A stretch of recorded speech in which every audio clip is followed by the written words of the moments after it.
Then the Lord called to Moses and spoke to him from the tent of meeting, saying, "Speak to the Israelites and tell them, when any of you brings an offering to the Lord, you may bring as your offering an animal from the herd or the flock. If one's offering is a burnt offering from the herd, he is to present an unblemished male. He must bring it to the entrance to the tent of meeting for its acceptance before the Lord. He is to lay his hand on the head of the burnt offering, so it can be accepted on his behalf to make atonement for him. And he shall slaughter the young bull before the Lord. And Aaron's sons, the priests, are to present the blood and sprinkle it on all sides of the altar at the entrance to the tent of meeting. Next, he is to skin the burnt offering and cut it into pieces. The sons of Aaron the priest shall put a fire on the altar and arrange wood on the fire. Then Aaron's sons, the priests, are to arrange the pieces, including the head and the fat, atop the burning wood on the altar. The entrails and legs must be washed with water, and the priest shall burn all of it on the altar as a burnt offering, an offering made by fire, a pleasing aroma to the Lord. If, however, one's offering is a burnt offering from the flock, from the sheep or goats, he is to present an unblemished male. He shall slaughter it on the north side of the altar before the Lord. And Aaron's sons, the priests, are to sprinkle its blood against the altar on all sides. He is to cut the animal into pieces, and the priest shall arrange them, including the head and fat, atop the burning wood that is on the altar. The entrails and legs must be washed with water, and the priest shall bring all of it and burn it on the altar. It is a burnt offering, an offering made by fire, a pleasing aroma to the Lord. If instead one's offering to the Lord is a burnt offering of birds, he is to present a turtle dove or a young pigeon. Then the priest shall bring it to the altar, twist off its head and burn it on the altar. Its blood should be drained out on the side of the altar. And he is to remove the crop with its contents and throw it to the east side of the altar, in the place for ashes.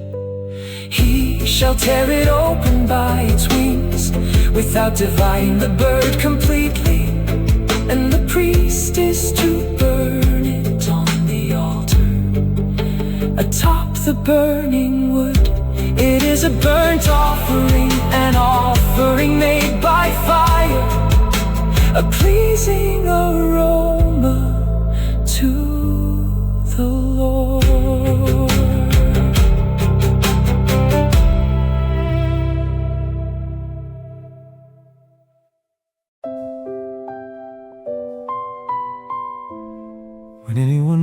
brings a grain offering to the Lord, his offering must consist of fine flour. He is to pour olive oil on it, put frankincense on it, and bring it to Aaron's sons, the priests. The priest shall take a handful of the flour and oil, together with all the frankincense, and burn this as a memorial portion on the altar, an offering made by fire, a pleasing aroma to the Lord. The remainder of the grain offering shall belong to Aaron and his sons.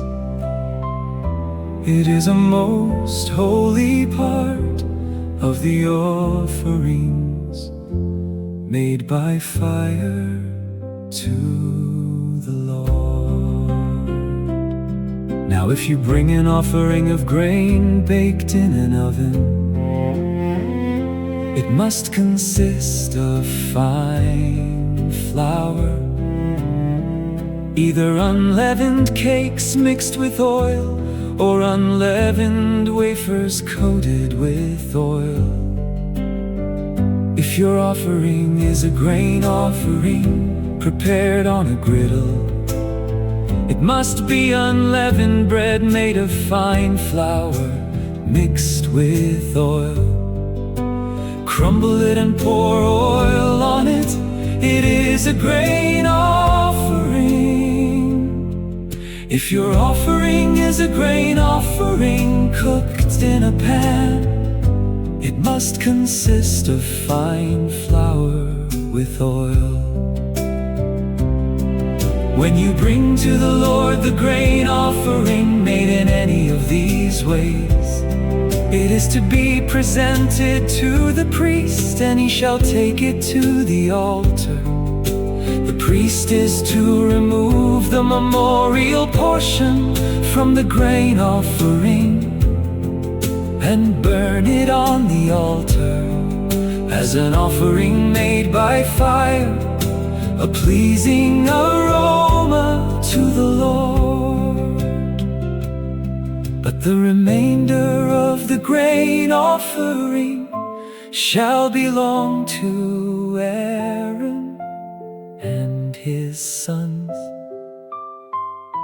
It is a most holy part of the offerings made by fire to the Lord. No grain offering that you present to the Lord may be made with leaven, for you are not to burn any leaven or honey as an offering made by fire to the Lord. You may bring them to the Lord as an offering of first fruits, but they are not to be offered on the altar as a pleasing aroma. And you shall season each of your grain offerings with salt. You must not leave the salt of the covenant of your God out of your grain offering. You are to add salt to each of your offerings. If you bring a grain offering of first fruits to the Lord, you shall offer crushed heads of new grain roasted on the fire, and you are to put oil and frankincense on it. It is a grain offering. The priest shall then burn the memorial portion of the crushed grain and the oil, together with all its frankincense as an offering made by fire to the Lord.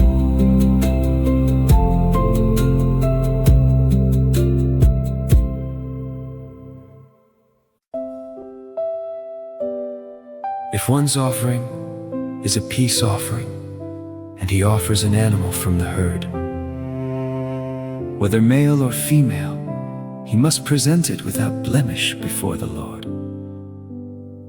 He is to lay his hand on the head of the offering and slaughter it at the entrance to the tent of meeting.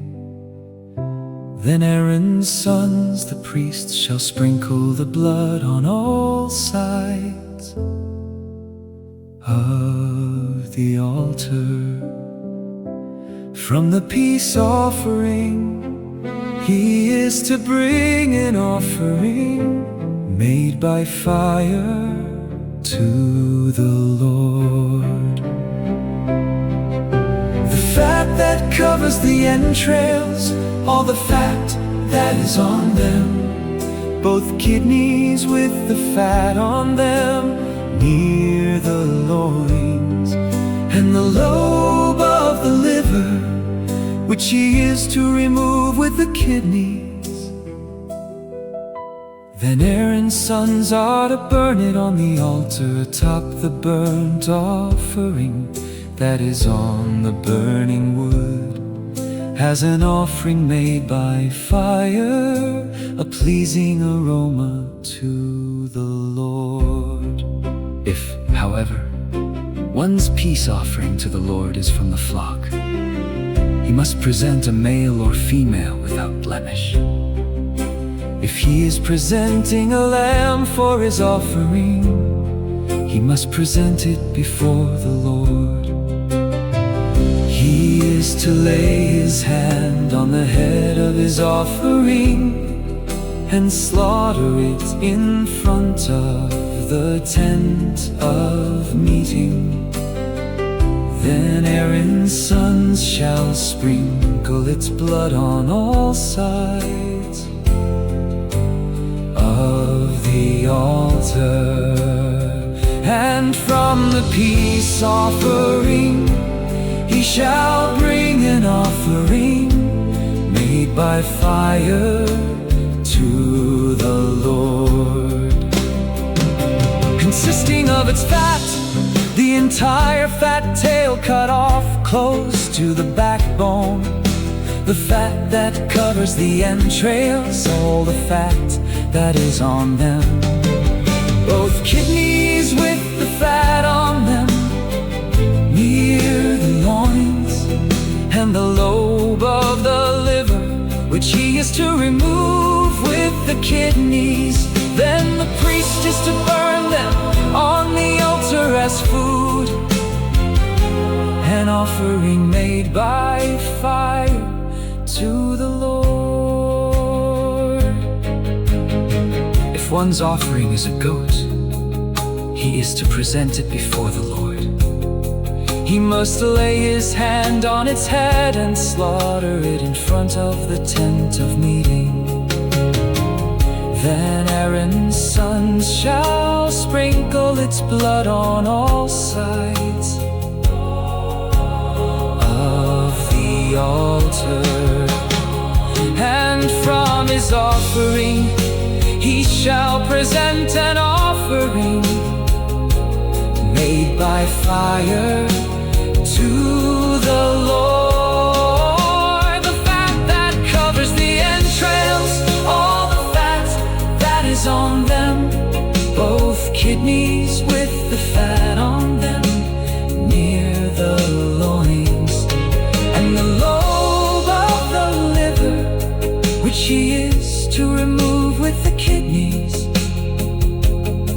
Then the priest is to burn the food on the altar as an offering made by fire, a pleasing aroma. All the fat is the Lord's. This is a permanent statute for the generations to come. Wherever you live, you must not eat any fat or any blood.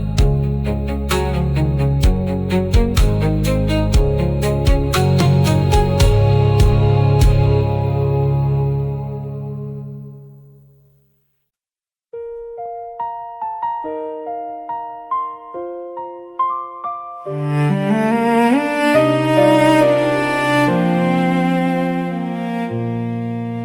the Lord said to Moses, "Tell the Israelites to do as follows with one who sins unintentionally against any of the Lord's commandments and does what is forbidden by them. If the anointed priest sins, bringing guilt on the people, he must bring to the Lord a young bull without blemish as a sin offering for the sin he has committed. He must bring the bull to the entrance to the tent of meeting before the Lord, lay his hand on the bull's head and slaughter it before the Lord. Then the anointed priest shall take some of the bull's blood and bring it into the tent of meeting. The priest is to dip his finger in the blood and sprinkle some of it 7 times before the Lord in front of the veil of the sanctuary. The priest must then put some of the blood on the horns of the altar of fragrant incense that is before the Lord in the tent of meeting. And he is to pour out the rest of the bull's blood at the base of the altar of burnt offering at the entrance to the tent of meeting.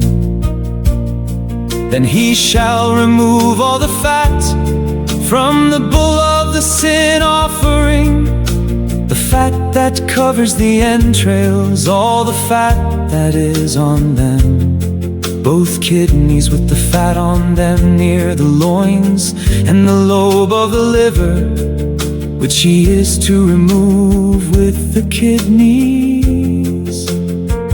Just as the fat is removed from the ox of the peace offering, then the priest shall burn them on the altar of burnt offering. But the hide of the bull and all its flesh, with its head and legs and its entrails and dung, all the rest of the bull he must take outside the camp to a ceremonially clean place where the ashes are poured out, and there he must burn it on a wood fire on the ash heap.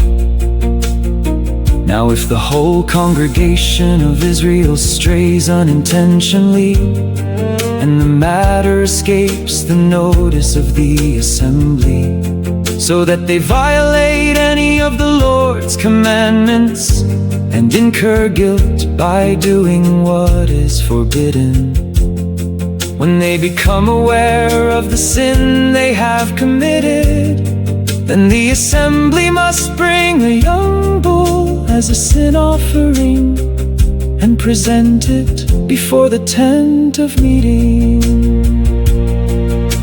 The elders of the congregation are to lay their hands on the bull's head before the Lord, and it shall be slaughtered before the Lord. Then the anointed priest is to bring some of the bull's blood into the tent of meeting, and he is to dip his finger in the blood and sprinkle it 7 times before the Lord in front of the veil. He is also to put some of the blood on the horns of the altar that is before the Lord in the tent of meeting, and he must pour out the rest of the blood at the base of the altar of burnt offering at the entrance to the tent of meeting. And he is to remove all the fat from it and burn it on the altar.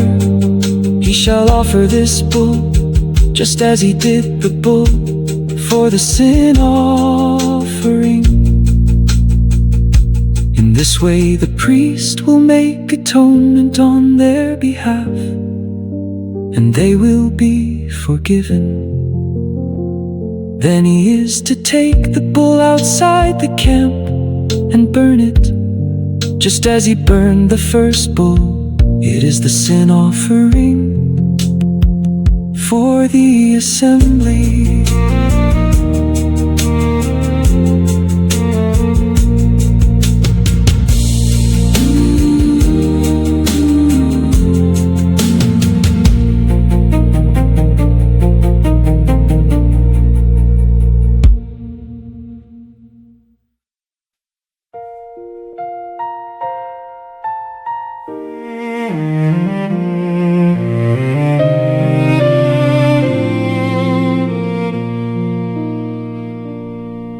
When a leader sins unintentionally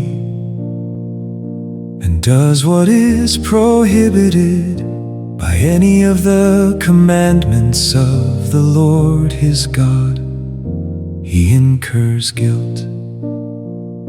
When he becomes aware of the sin he has committed, he must bring an unblemished male goat as his offering.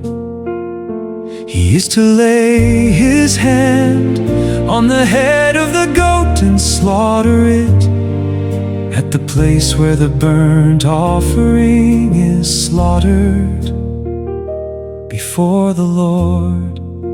It is a sin offering. Then the priest is to take some of the blood of the sin offering, with his finger put it on the horns of the altar of burnt offering, and pour out the rest of the blood at the base of the altar. He must burn all its fat on the altar, like the fat of the peace offerings. Thus the priest will make atonement for that man's sin, and he will be forgiven. And if one of the common people sins unintentionally and does what is prohibited by any of the Lord's commandments, he incurs guilt. When he becomes aware of the sin he has committed, he must bring an unblemished female goat as his offering for that sin. He is to lay his hand on the head of the sin offering and slaughter it at the place of the burnt offering. Then the priest is to take some of its blood with his finger, put it on the horns of the altar of burnt offering, and pour out the rest of the blood at the base of the altar. Then he is to remove all the fat, just as it is removed from the peace offering. And the priest is to burn it on the altar as a pleasing aroma to the Lord. In this way, the priest will make atonement for him, and he will be forgiven.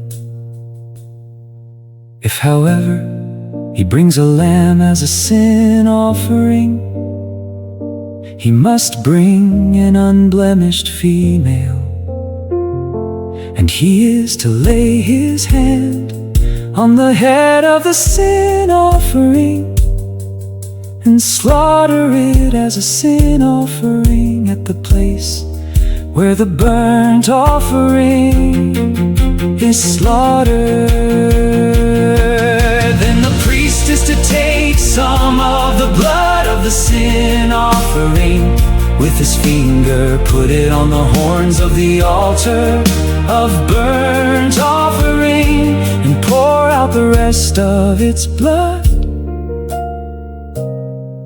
at the base of the altar. And he shall remove all the fat, just as the fat of the lamb is removed from the peace offerings. And he shall burn it on the altar, along with the offerings made by fire to the Lord. In this way, the priest will make atonement for him, for the sin he has committed, and he will be forgiven.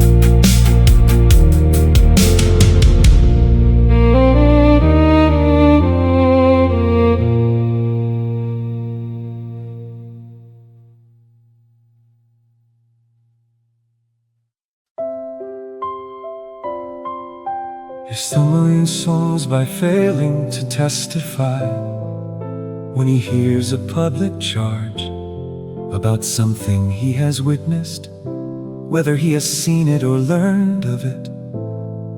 He shall bear the iniquity.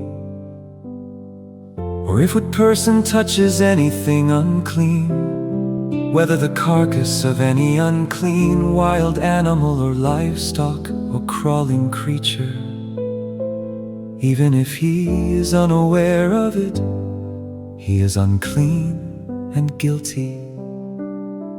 Or if he touches human uncleanness, anything by which one becomes unclean, even if he is unaware of it, when he realizes it, he is guilty. Or if someone swears thoughtlessly with his lips to do anything good or evil, in whatever matter a man may rashly pronounce an oath, even if he is unaware of it, when he realizes it, he is guilty in the matter. If someone incurs guilt in one of these ways, he must confess the sin he has committed, and he must bring his guilt offering to the Lord for the sin he has committed. A female lamb or goat from the flock as a sin offering, and the priest will make atonement for him concerning his sin. If, however, he cannot afford a lamb, he may bring to the Lord as restitution for his sin 2 turtle doves or 2 young pigeons, one as a sin offering and the other as a burnt offering. He is to bring them to the priest, who shall first present the one for the sin offering. He is to twist its head at the front of its neck without severing it. Then he is to sprinkle some of the blood of the sin offering on the side of the altar, while the rest of the blood is drained out at the base of the altar. It is a sin offering. And the priest must prepare the second bird as a burnt offering according to the ordinance. In this way the priest will make atonement for him for the sin he has committed, and he will be forgiven. But if he cannot afford 2 turtle doves or 2 young pigeons, he may bring 1/10 of an ephah of fine flour as a sin offering. He must not put olive oil or frankincense on it, because it is a sin offering. He is to bring it to the priest, who shall take a handful from it as a memorial portion and burn it on the altar atop the offerings made by fire to the Lord. It is a sin offering. In this way the priest will make atonement for him for any of these sins he has committed, and he will be forgiven. The remainder will belong to the priest, like the grain offering. Then the Lord said to Moses, "If someone acts unfaithfully and sins unintentionally against any of the Lord's holy things, he must bring his guilt offering to the Lord, an unblemished ram from the flock, of proper value in silver shekels, according to the sanctuary shekel. It is a guilt offering. Regarding any holy thing he has harmed, he must make restitution by adding a fifth of its value to it and giving it to the priest, who will make atonement on his behalf with the ram as a guilt offering, and he will be forgiven.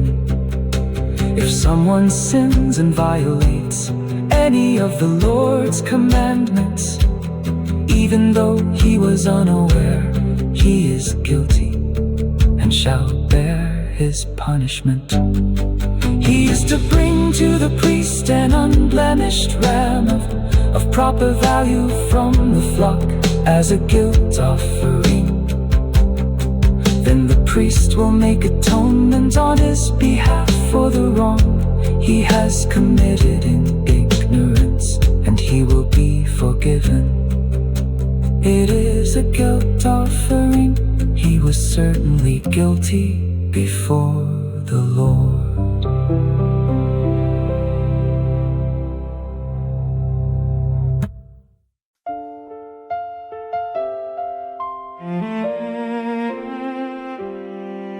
And the Lord said to Moses, "If someone sins and acts unfaithfully against the Lord by deceiving his neighbor in regard to a deposit or security entrusted to him or stolen, or if he extorts his neighbor or finds a lost property and lies about it and swears falsely, or if he commits any such sin that a man might commit. Once he has sinned and becomes guilty, he must return what he has stolen or taken by extortion, or the deposit entrusted to him, or the lost property he found, or anything else about which he has sworn falsely. He must make restitution in full at a fifth of the value and pay it to the owner on the day he acknowledges his guilt. Then he must bring to the priest his guilt offering to the Lord, an unblemished ram of proper value from the flock. In this way the priest will make atonement for him before the Lord, and he will be forgiven for anything he may have done to incur guilt. Then the Lord said to Moses, "Command Aaron and his sons that this is the law of the burnt offering. The burnt offering is to remain on the hearth of the altar all night until morning, and the fire must be kept burning on the altar. And the priest shall put on his linen robe and linen undergarments, and he shall remove from the altar the ashes of the burnt offering that the fire has consumed, and place them beside it. Then he must take off his garments, put on other clothes, and carry the ashes outside the camp to a ceremonially clean place. The fire on the altar shall be kept burning. It must not be extinguished. Every morning the priest is to add wood to the fire, arrange the burnt offering on it, and burn the fat portions of the peace offerings on it. The fire shall be kept burning on the altar continually. It must not be extinguished. Now this is the law of the grain offering. Aaron's sons shall present it before the Lord in front of the altar. The priest is to remove a handful of fine flour and olive oil, together with all the frankincense from the grain offering, and burn the memorial portion on the altar as a pleasing aroma to the Lord. Aaron and his sons are to eat the remainder. It must be eaten without leaven in a holy place. They are to eat it in the courtyard of the tent of meeting. It must not be baked with leaven. I have assigned it as their portion of my offerings made by fire. It is most holy, like the sin offering and the guilt offering. Any male among the sons of Aaron may eat it. This is a permanent portion from the offerings made by fire to the Lord for the generations to come. Anything that touches them will become holy. Then the Lord said to Moses, this is the offering that Aaron and his sons must present to the Lord on the day he is anointed. 1/10 of an ephah of fine flour as a regular grain offering, half of it in the morning and half in the evening. It shall be prepared with oil on a griddle. You are to bring it well kneaded and present it as a grain offering broken in pieces, a pleasing aroma to the Lord. The priest, who is one of Aaron's sons and will be anointed to take his place, is to prepare it as a permanent portion for the Lord. It must be burned completely. Every grain offering for a priest shall be burned completely. It is not to be eaten. And the Lord said to Moses, tell Aaron and his sons that this is the law of the sin offering. In the place where the burnt offering is slaughtered, the sin offering shall be slaughtered before the Lord. It is most holy. The priest who offers it shall eat it. It must be eaten in a holy place, in the courtyard of the tent of meeting. Anything that touches its flesh will become holy. And if any of the blood is spattered on a garment, you must wash it in a holy place. The clay pot in which the sin offering is boiled must be broken. If it is boiled in a bronze pot, the pot must be scoured and rinsed with water. Any male among the priests may eat it. It is most holy, but no sin offering may be eaten if its blood has been brought into the tent of meeting. To make atonement in the holy place, it must be burned.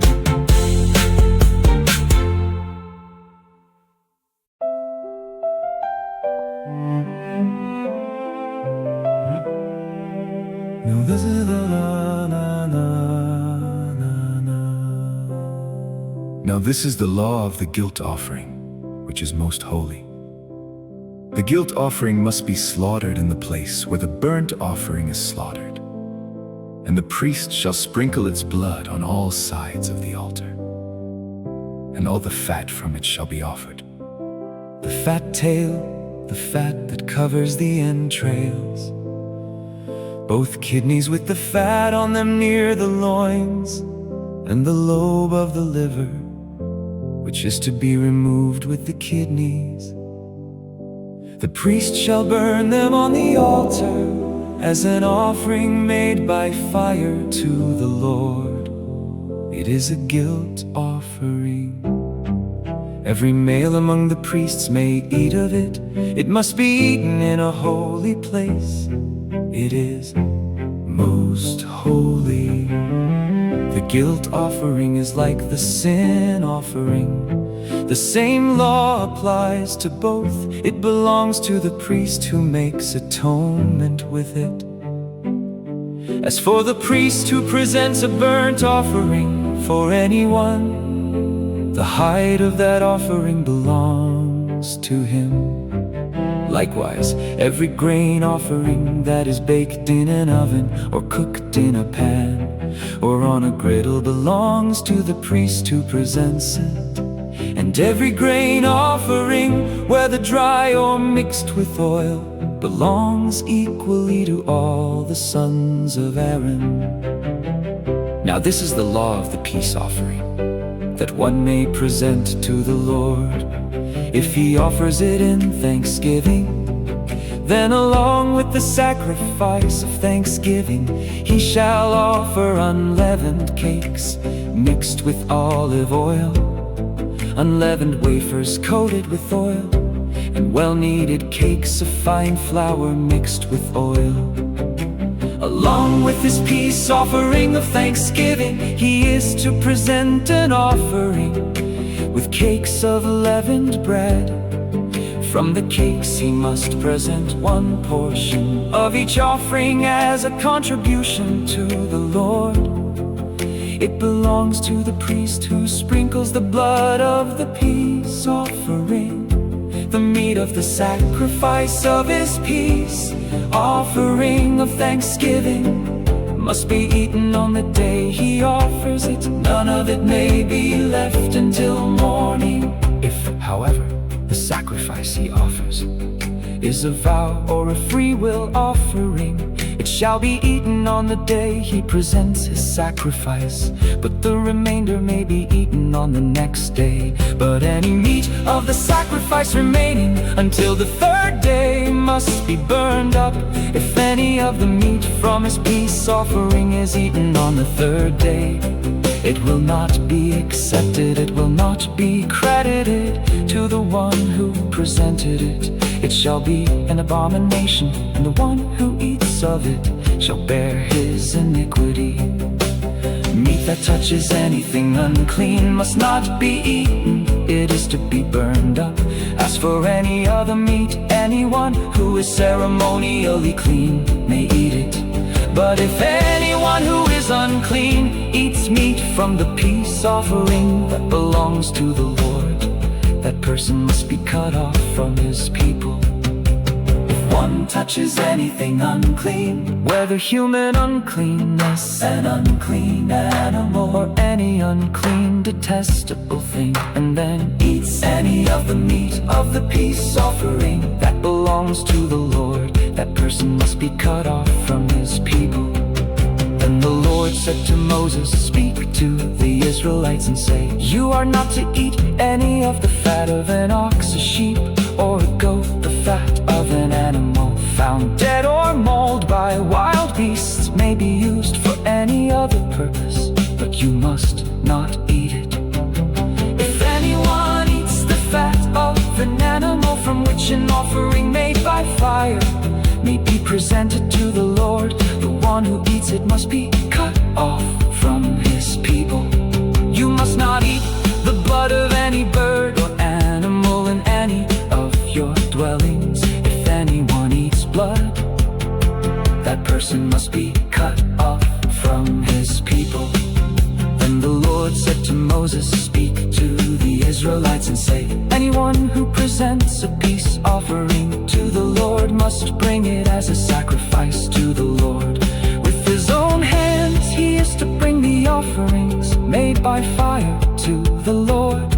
He shall bring the fat together with the breast and wave the breast as a wave offering before the Lord. The priest is to burn the fat on the altar, but the breast belongs to Aaron and his sons, and you are to give the right thigh to the priest as a contribution from your peace offering.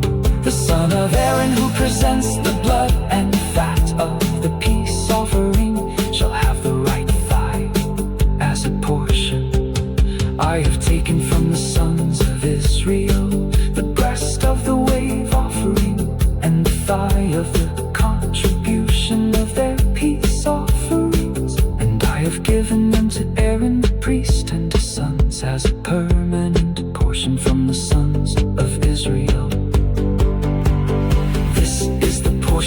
the offerings made by fire to the Lord for Aaron and his sons, since the day they were presented to serve the Lord as priests.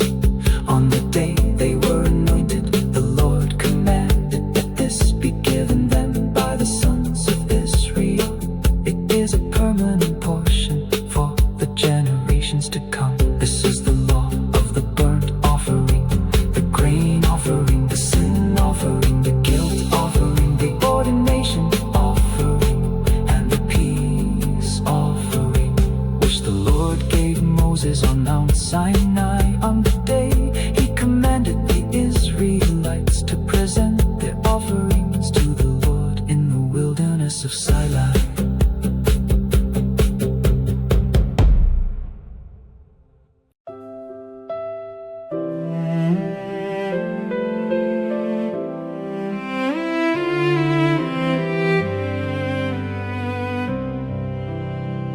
Then the Lord said to Moses, "Take Aaron and his sons, their garments, the anointing oil, the bull of the sin offering, the 2 rams and the basket of unleavened bread, and assemble the whole congregation at the entrance to the tent of meeting."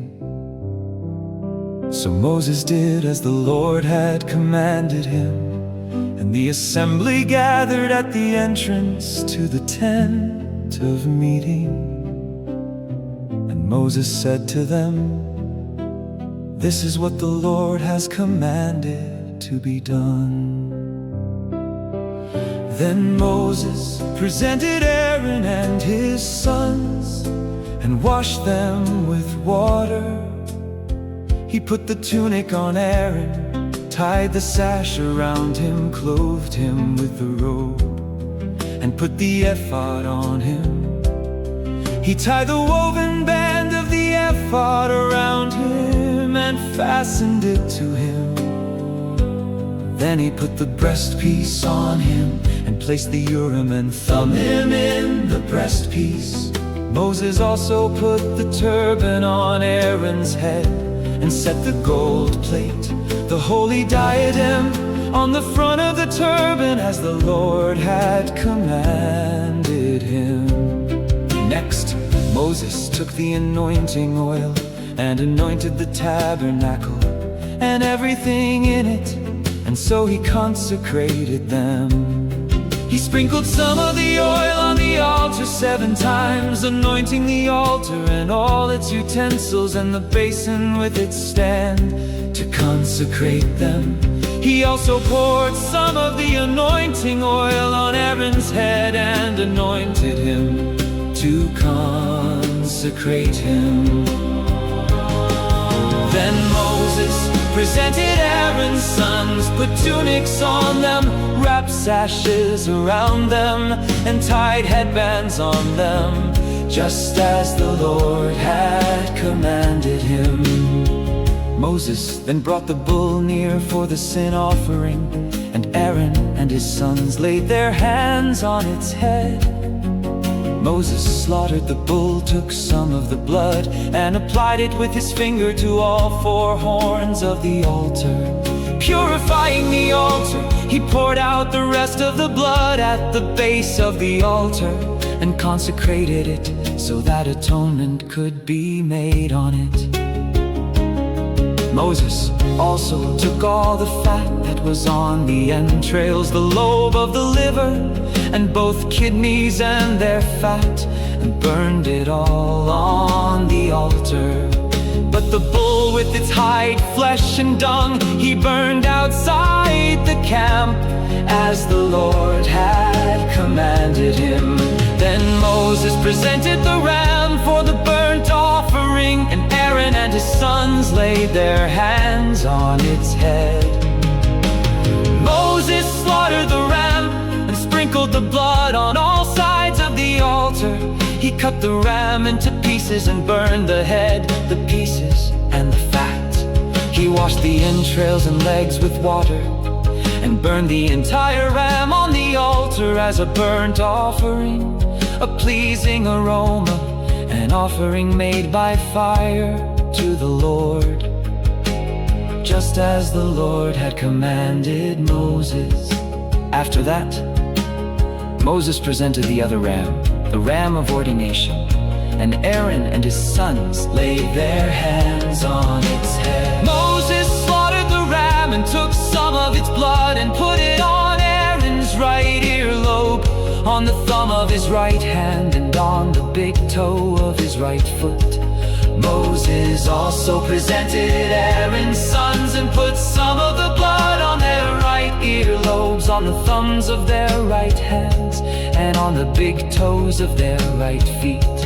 Then he sprinkled the blood on all sides of the altar, and Moses took the fat tail, all the fat that was on the entrails, the lobe of the liver, and both kidneys with their fat, as well as the right thigh.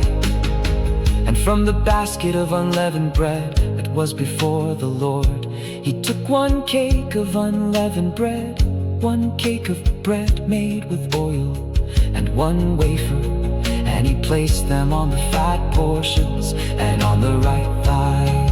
He put all these in the hands of Aaron and his sons and waved them before the Lord as a wave offering. Then Moses took these from their hands and burned them on the altar with the burnt offering. This was an ordination offering, a pleasing aroma, an offering made by fire to the Lord. He also took the breast, Moses' portion of the ram of ordination, and waved it before the Lord as a wave offering, as the Lord had commanded him. Next, Moses took some of the anointing oil and some of the blood that was on the altar, and sprinkled them on Aaron and his garments, and on his sons and their garments. So he consecrated Aaron and his garments, as well as Aaron's sons and their garments. And Moses said to Aaron and his sons, "Boil the meat at the entrance to the tent of meeting, and eat it there with the bread that is in the basket of ordination offerings, as I commanded, saying Aaron and his sons are to eat it. Then you must burn up the remainder of the meat and bread. You must not go outside the entrance to the tent of meeting for 7 days, until the days of your ordination are complete, for it will take 7 days to ordain you. What has been done today has been commanded by the Lord, in order to make atonement on your behalf. You must remain at the entrance to the tent of meeting day and night for 7 days, and keep the Lord's charge, so that you will not die. For this is what I have been commanded."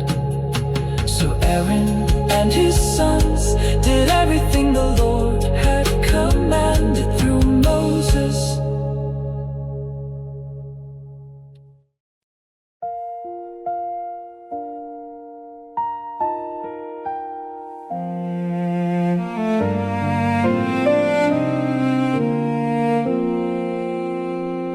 On the 8th day Moses summoned Aaron and his sons and the elders of Israel.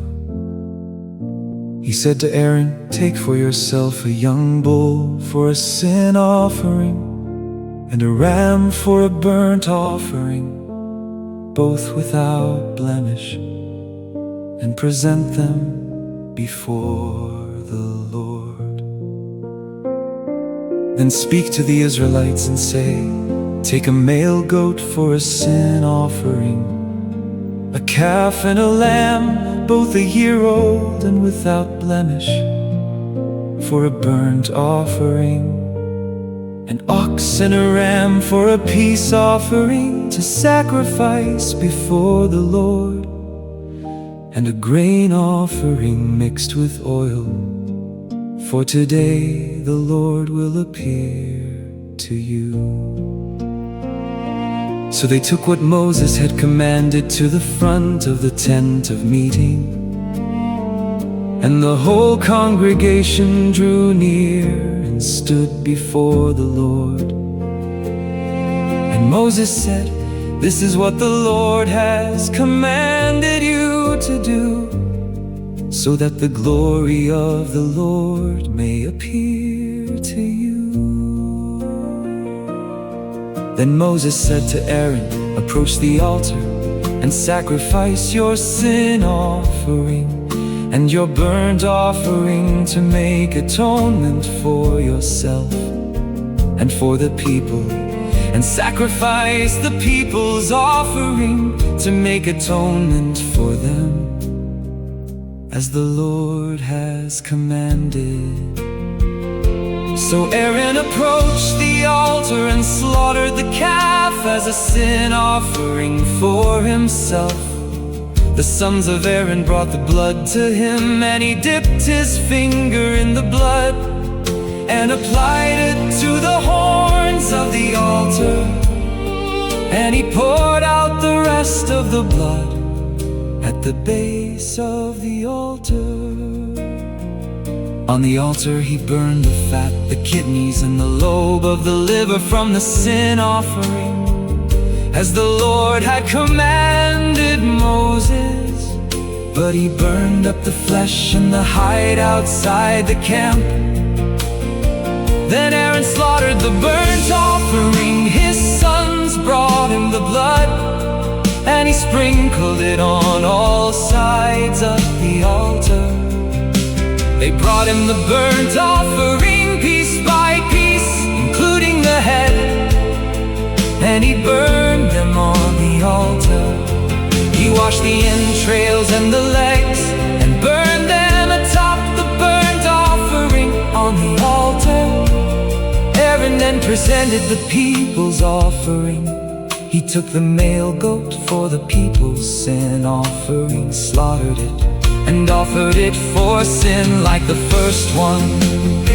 He presented the burnt offering and offered it according to the ordinance. Next he presented the grain offering, took a handful of it and burned it on the altar, in addition to the morning's burnt offering.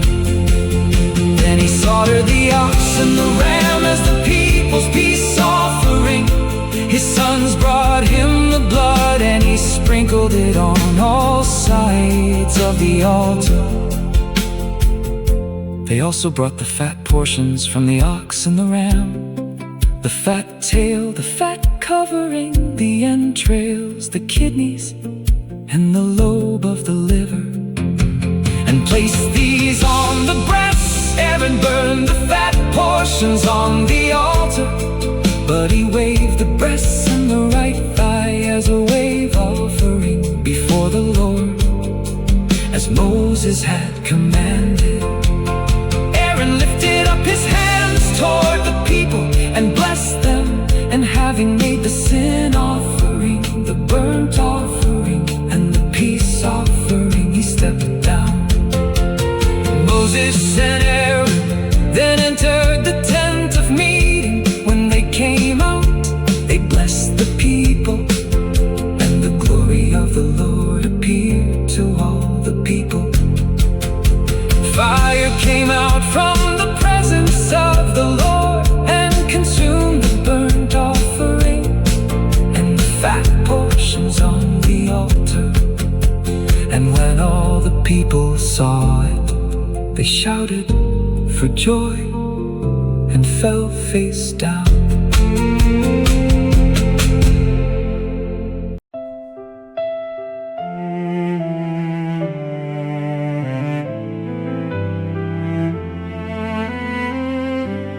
Now Aaron's sons Nadab and Abihu took their censers, put fire in them and added incense, and offered unauthorized fire before the Lord, contrary to his command.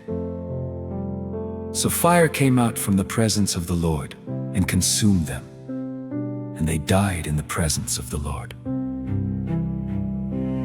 Then Moses said to Aaron, "This is what the Lord meant when he said, 'To those who come near me, I will show my holiness, and in the sight of all the people, I will reveal my glory.' but Aaron remained silent.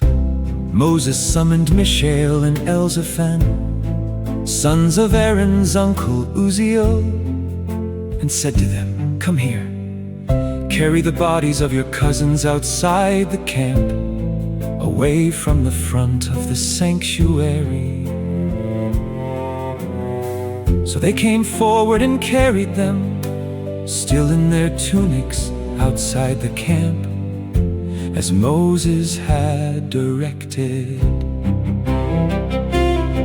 Then Moses said to Aaron and his sons Eleazar and Ithamar, "Do not let your hair become disheveled, and do not tear your garments, or else you will die, and the Lord will be angry with the whole congregation.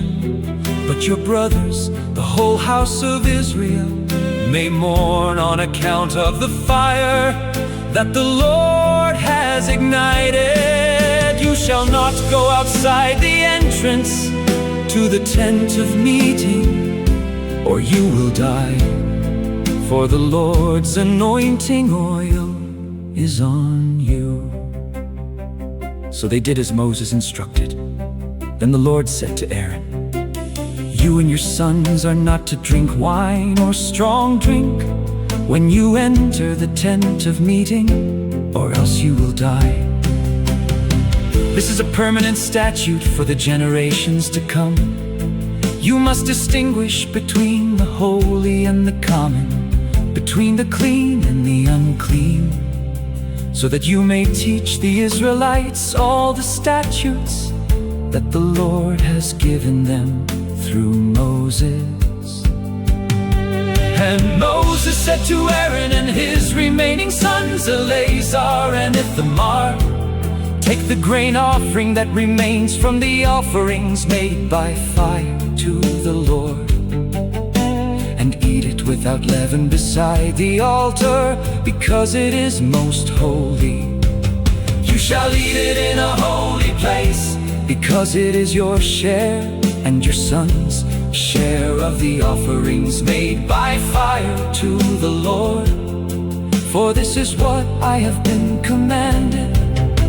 And you and your sons and daughters may eat the breast of the wave offering and the thigh of the contribution in a ceremonially clean place, because these portions have been assigned to you and your children from the peace offerings of the sons of Israel. They are to bring the thigh of the contribution and the breast of the wave offering, together with the fat portions of the offerings made by fire, to wave as a wave offering before the Lord.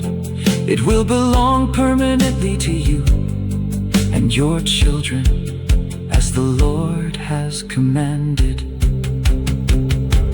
Later, Moses searched carefully for the goat of the sin offering, and behold, it had been burned up. He was angry with Eleazar and Ithamar, Aaron's remaining sons, and asked, "Why didn't you eat the sin offering in the holy place? For it is most holy. It was given to you to take away the guilt of the congregation by making atonement for them before the Lord. Since its blood was not brought inside the holy place, you should have eaten it in the sanctuary area, as I commanded." But Aaron replied to Moses, "Behold, this very day they presented their sin offering and their burnt offering before the Lord. Since these things have happened to me, if I had eaten the sin offering today, would it have been acceptable in the sight of the Lord?" And when Moses heard this explanation, he was satisfied.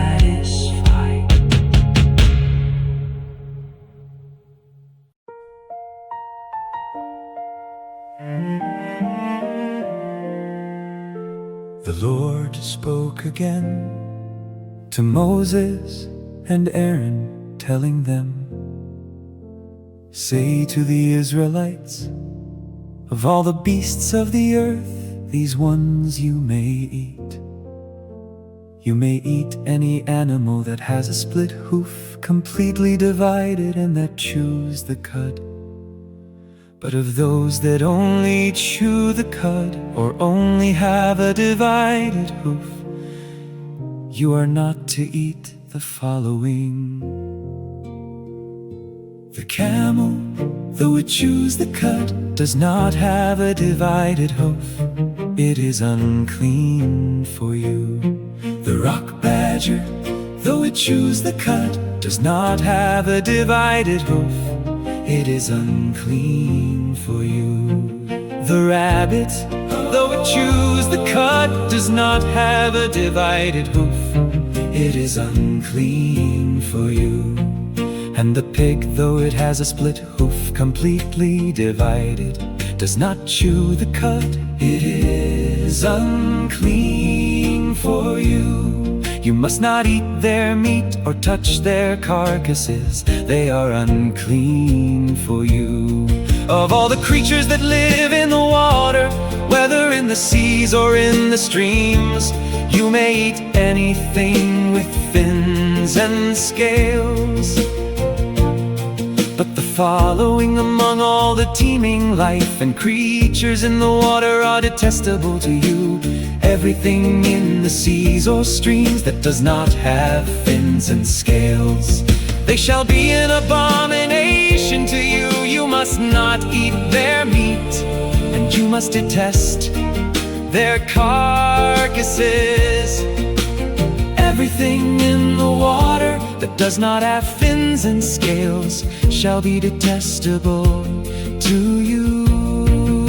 Additionally, you are to detest the following birds, and they must not be eaten because they are detestable: the eagle, the bearded vulture, the black vulture, the kite, any kind of falcon, any kind of raven, the ostrich, the screech owl, the gull, any kind of hawk, the little owl, the cormorant, the great owl, the white owl, the desert owl, the osprey, the stork, any kind of heron, the hoopoe, and the bat.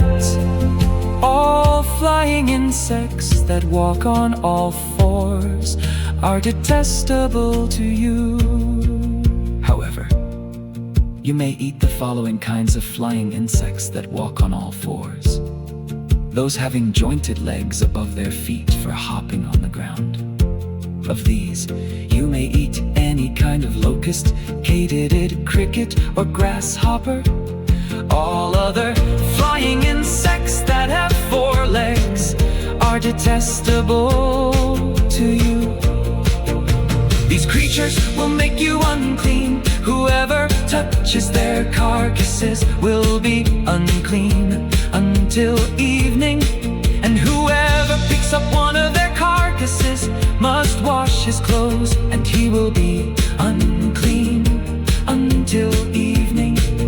Every animal with hooves not completely divided, or that does not chew the cud, is unclean for you.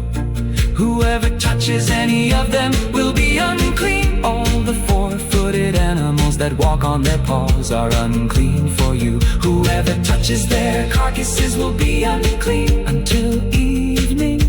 And anyone who picks up a carcass must wash his clothes, and he will be unclean until evening. They are unclean for you. The following creatures that move along the ground are unclean for you: the mole, the mouse, any kind of great lizard, the gecko, the monitor lizard, the common lizard, the skink, and the chameleon.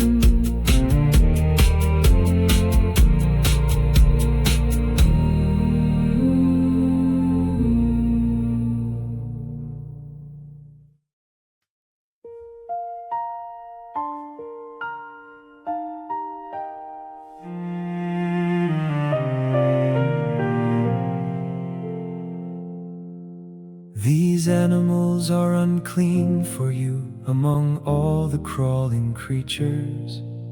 Whoever touches them when they are dead shall be unclean until evening. When one of them dies and falls on something, that article becomes unclean. Any article of wood, clothing, leather, sackcloth, or any implement used for work must be rinsed with water and will remain unclean until evening. Then it will be clean. If any of them falls into a clay pot, everything in it will be unclean. You must break the pot. Any food coming into contact with water from that pot will be unclean, and any drink in such a container will be unclean. Anything upon which one of their carcasses falls will be unclean. If it is an oven or cooking pot, it must be smashed. It is unclean and will remain unclean for you. Nevertheless, a spring or cistern containing water will remain clean, but one who touches a carcass in it will be unclean. If a carcass falls on any seed for sowing, the seed is clean. But if water has been put on the seed and a carcass falls on it, it is unclean for you. If an animal that you may eat dies, anyone who touches the carcass will be unclean until evening.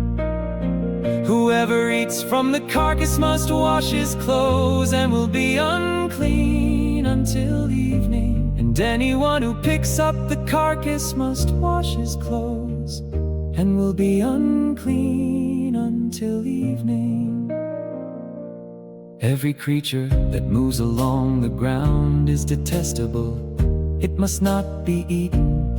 Do not eat any creature that moves along the ground, whether it crawls on its belly or walks on 4 or more feet, for such creatures are detestable. Do not defile yourselves by any crawling creature. Do not become unclean or defiled by them, for I am the Lord your God. Consecrate yourselves, therefore, and be holy, because I am holy. You must not defile yourselves by any creature that crawls along the ground, for I am the Lord who brought you up out of the land of Egypt, so that I would be your God. Therefore be holy, because I am holy.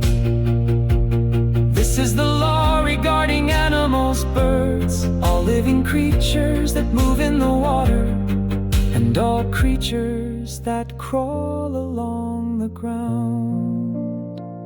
You must distinguish between the unclean and the clean, between animals that may be eaten and those that may not.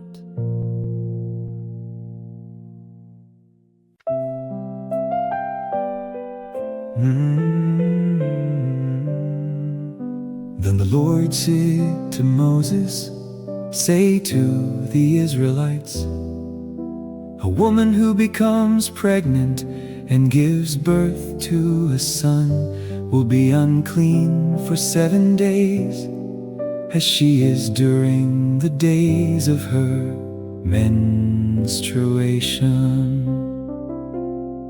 And on the 8th day the flesh of the boy's foreskin is to be circumcised. The woman shall continue in purification from her bleeding for 33 days. She must not touch anything sacred or go into the sanctuary until the days of her purification are complete. If, however, she gives birth to a daughter, the woman will be unclean for 2 weeks, as she is during her menstruation. Then she must continue in purification from her bleeding for 66 days. When the days of her purification are complete, whether for a son or for a daughter, she is to bring to the priest at the entrance to the tent of meeting a year-old lamb for a burnt offering, and a young pigeon or a turtle dove for a sin offering. And the priest will present them before the Lord and make atonement for her, and she shall be ceremonially cleansed from her flow of blood. This is the law for a woman giving birth, whether to a male or to a female. But if she cannot afford a lamb, she shall bring 2 turtle doves or 2 young pigeons, one for a burnt offering and the other for a sin offering. Then the priest will make atonement for her, and she will be clean.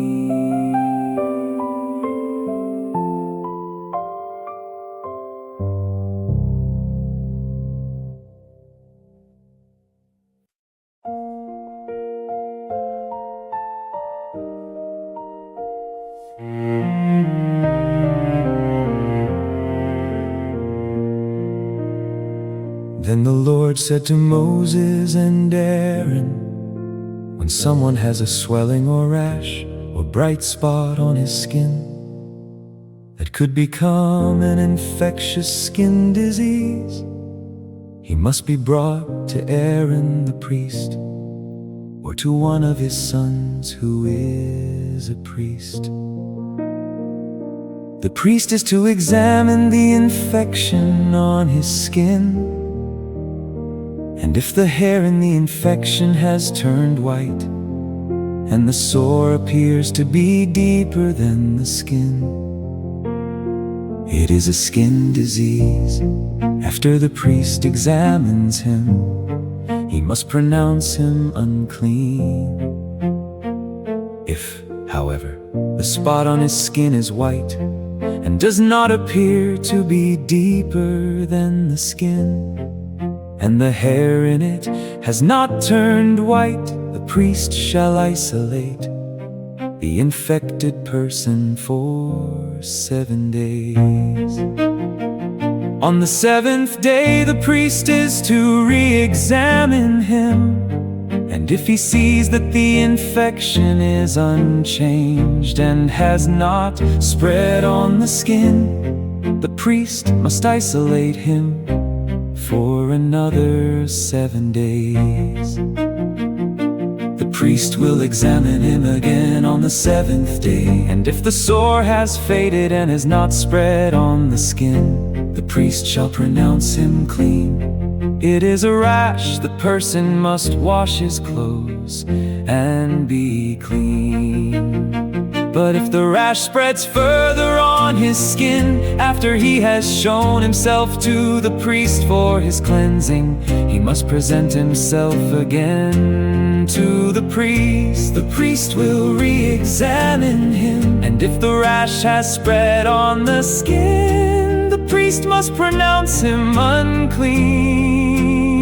He has a skin disease. When anyone develops a skin disease, he must be brought to the priest. The priest will examine him, and if there is a white swelling on the skin that has turned the hair white, and there is a raw flesh in the swelling, it is a chronic skin disease.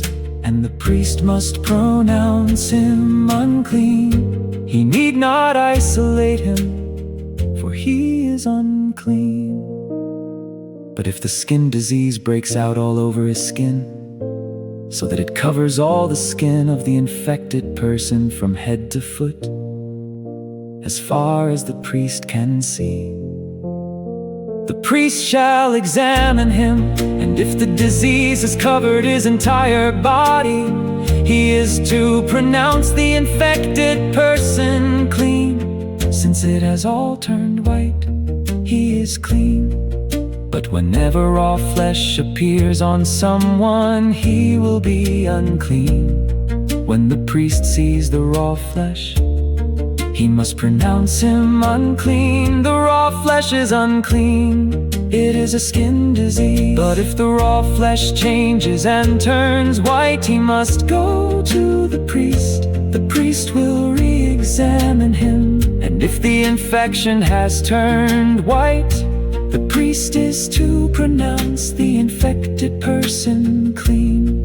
Then he is clean. When a boil appears on someone's skin and it heals, and a white swelling or a reddish white spot develops where the boil was, he must present himself to the priest. The priest shall examine it, and if it appears to be beneath the skin, and the hair in it has turned white, the priest shall pronounce him unclean. It is a diseased infection that has broken out in the boil. But when the priest examines it, if there is no white hair in it, and it is not beneath the skin and has faded, the priest shall isolate him for 7 days. If it spreads any further on the skin, the priest must pronounce him unclean. It is an infection, but if the spot remains unchanged and does not spread, it is only the scar from the boil, and the priest shall pronounce him clean. When there is a burn on someone's skin, and the raw area of the burn becomes reddish white or white, the priest must examine it. If the hair in the spot has turned white, and the spot appears to be deeper than the skin, it is a disease that is broken out in the burn. The priest must pronounce him unclean. It is a diseased infection. But if the priest examines it, and there is no white hair in the spot, and it is not beneath the skin, but has faded, the priest shall isolate him for 7 days. On the 7th day, the priest is to re-examine him, and if it has spread further on the skin, the priest must pronounce him unclean. It is a diseased infection. But if the spot is unchanged and has not spread on the skin, but has faded, it is a swelling from the burn, and the priest is to pronounce him clean. For it is only the scar from the burn. If a man or woman has an infection on the head or chin, the priest shall examine the infection, and if it appears to be deeper than the skin, and the hair in it is yellow and thin, the priest must pronounce him unclean. It is a scaly outbreak, an infectious disease of the head or chin.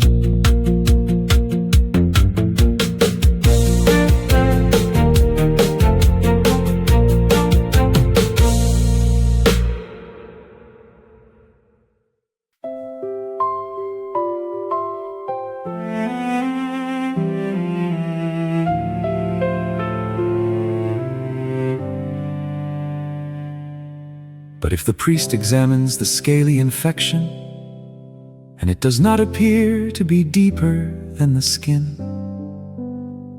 and there is no black hair in it, the priest shall isolate the infected person for 7 days. On the 7th day, the priest is to re-examine the infection, and if the scaly outbreak has not spread, and there is no yellow hair in it, and it does not appear to be deeper than the skin, Then the person must shave himself, except for the scaly area. Then the priest shall isolate him for another 7 days. On the 7th day, the priest shall examine the scaly outbreak, and if it has not spread on the skin, and does not appear to be deeper than the skin, the priest is to pronounce him clean. He must wash his clothes, and he will be clean. If, however, the scaly outbreak spreads further on the skin after his cleansing, the priest is to examine him. And if the scaly outbreak has spread on the skin, the priest need not look for yellow hair. The person is unclean. If, however, in his sight the scaly outbreak is unchanged and black hair has grown in it, then it has healed, he is clean, and the priest is to pronounce him clean. When a man or a woman has white spots on the skin, the priest shall examine them, and if the spots are dull white, it is a harmless rash that is broken out on the skin. The person is clean. Now if a man loses his hair and is bald, he is still clean. Or if his hairline recedes and he is bald on his forehead, he is still clean. But if there is a reddish-white sore on the bald head or forehead, it is an infectious disease breaking out on it. The priest is to examine him, and if the swelling of the infection on his bald head or forehead is reddish-white like a skin disease, the man is diseased, he is unclean. The priest must pronounce him unclean because of the infection on his head. A diseased person must wear torn clothes and let his hair hang loose, and he must cover his mouth and cry out, "Unclean, unclean." As long as he has the infection, he remains unclean. He must live alone in a place outside the camp.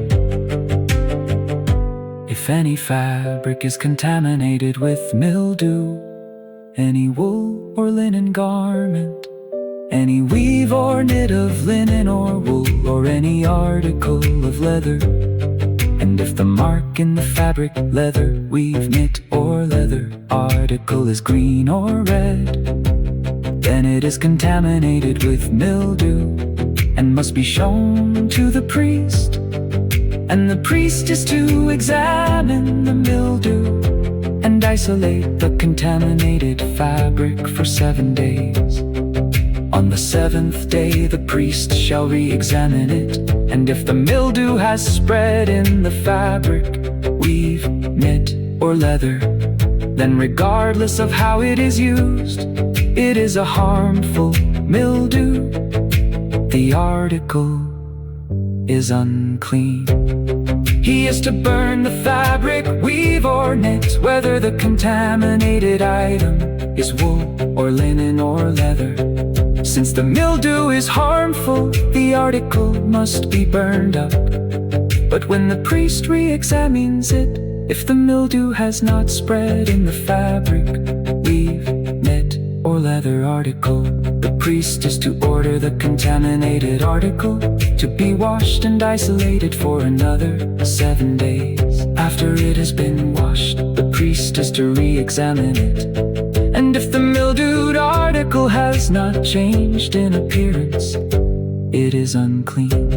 Even though the mildew has not spread, you must burn it, whether the rod is on the front or back.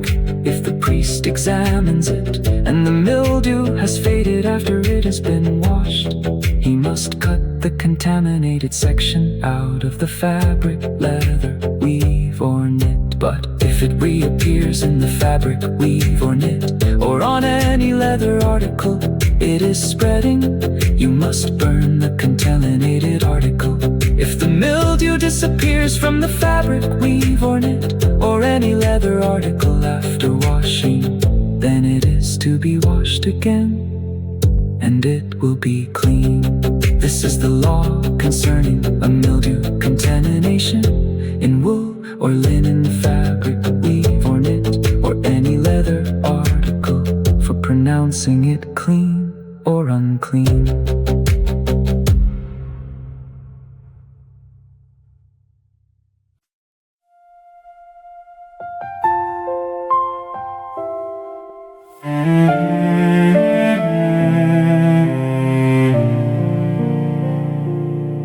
Then the Lord said to Moses, "This is the law for the one afflicted with a skin disease on the day of his cleansing, when he is brought to the priest. The priest is to go outside the camp to examine him, and if the skin disease of the afflicted person has healed, the priest shall order that 2 live clean birds, cedar wood, scarlet yarn, and hyssop be brought for the one to be cleansed. Then the priest shall command that one of the birds be slaughtered over fresh water in a clay pot.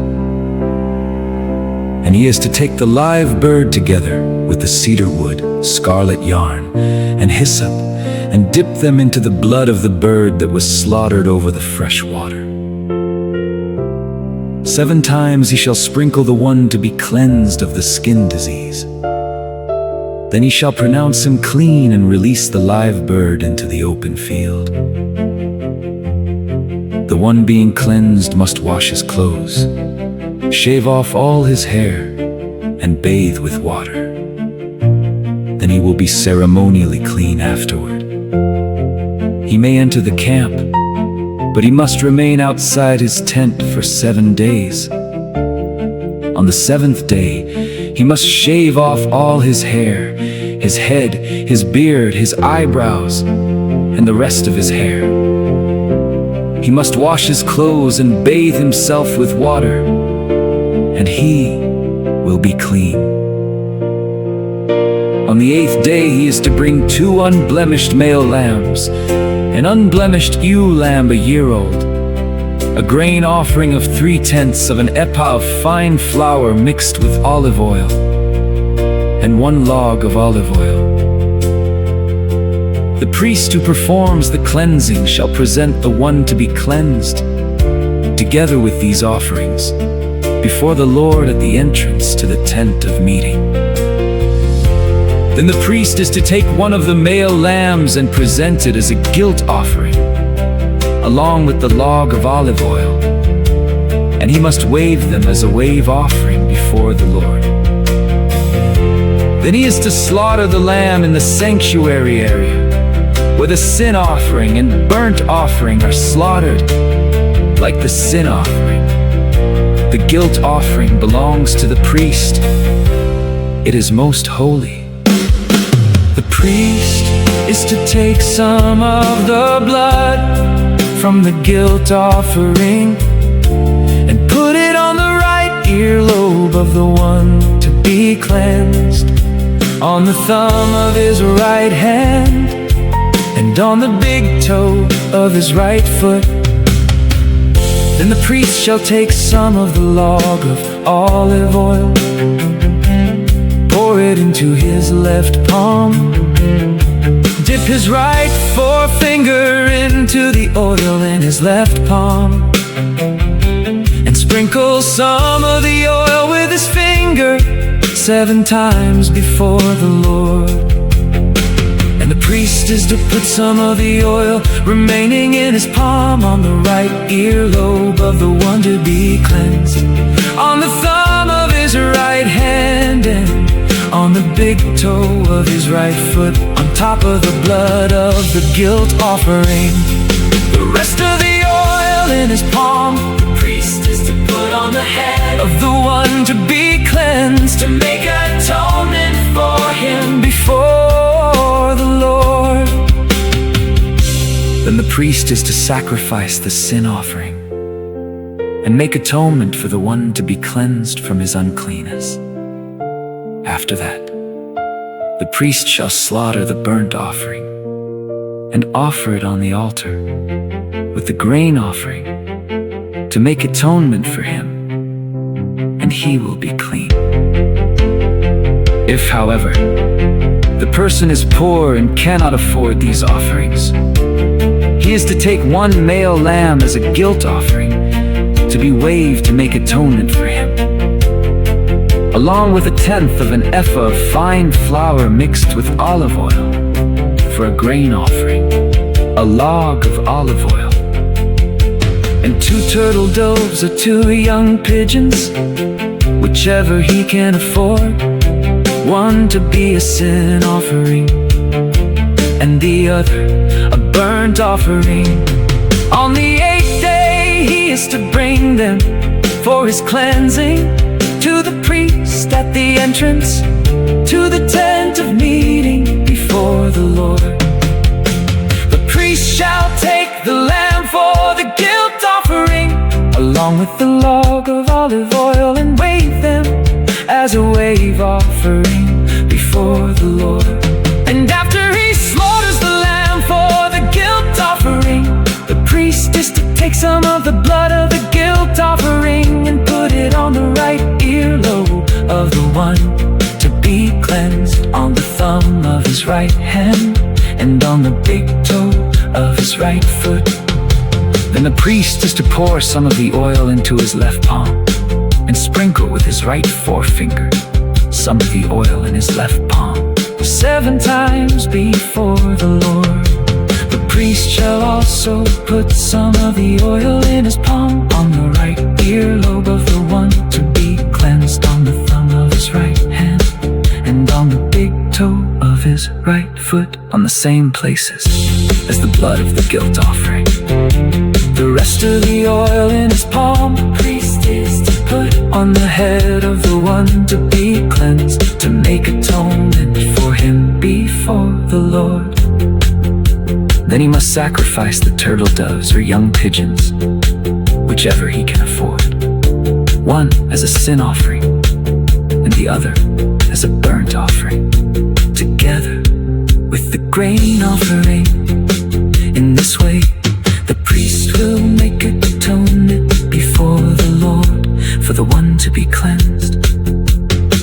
This is the law for someone who has a skin disease and cannot afford the cost of his cleansing.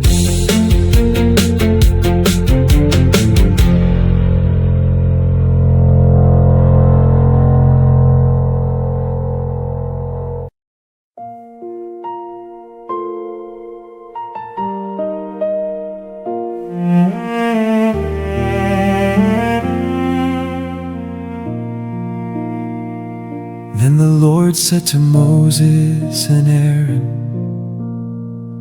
when you enter the land of Canaan, which I am giving you as your possession, and I put a contamination of mildew into a house in that land, the owner of the house shall come and tell the priest, something like mildew has appeared in my house. The priest must order that the house be cleared before he enters it to examine the mildew, so that nothing in the house will become unclean after this. The priest shall go in to inspect the house. He is to examine the house, and if the mildew on the walls consists of green or red depressions that appear to be beneath the surface of the wall, the priest shall go outside the doorway of the house and close it up for 7 days. On the 7th day, the priest is to return and inspect the house. If the mildew has spread on the walls, he must must order that the contaminated stones be pulled out and thrown into an unclean place outside the city. And he shall have the inside of the house scraped completely, and the plaster that is scraped off dumped into an unclean place outside the city. So different stones must be obtained to replace the contaminated ones, as well as a dish and a mortar to replaster the house.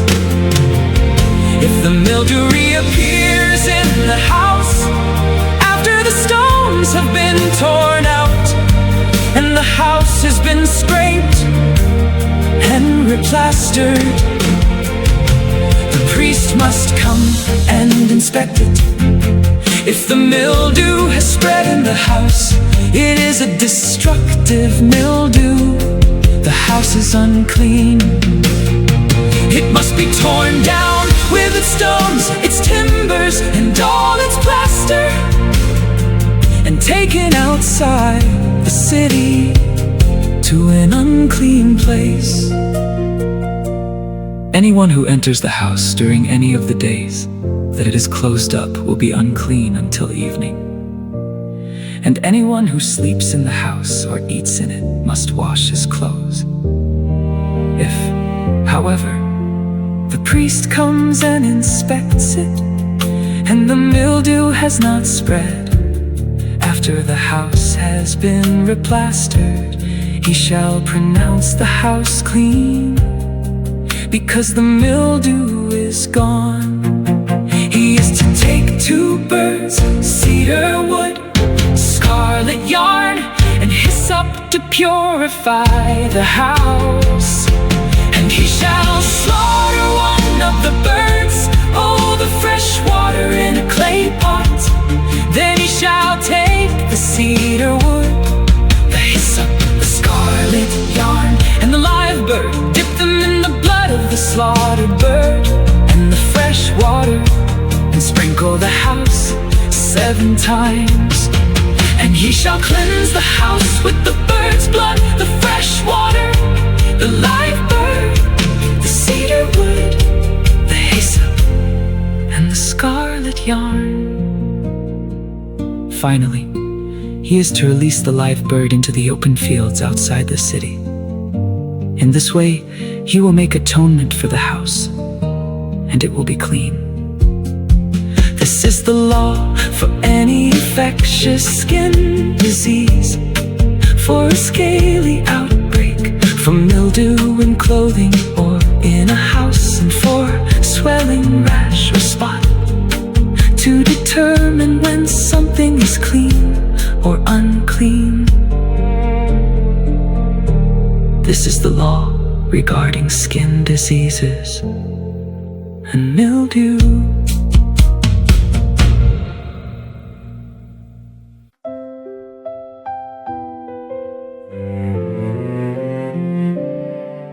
And the Lord said to Moses and Aaron, say to the Israelites, when any man has a bodily discharge, the discharge is unclean.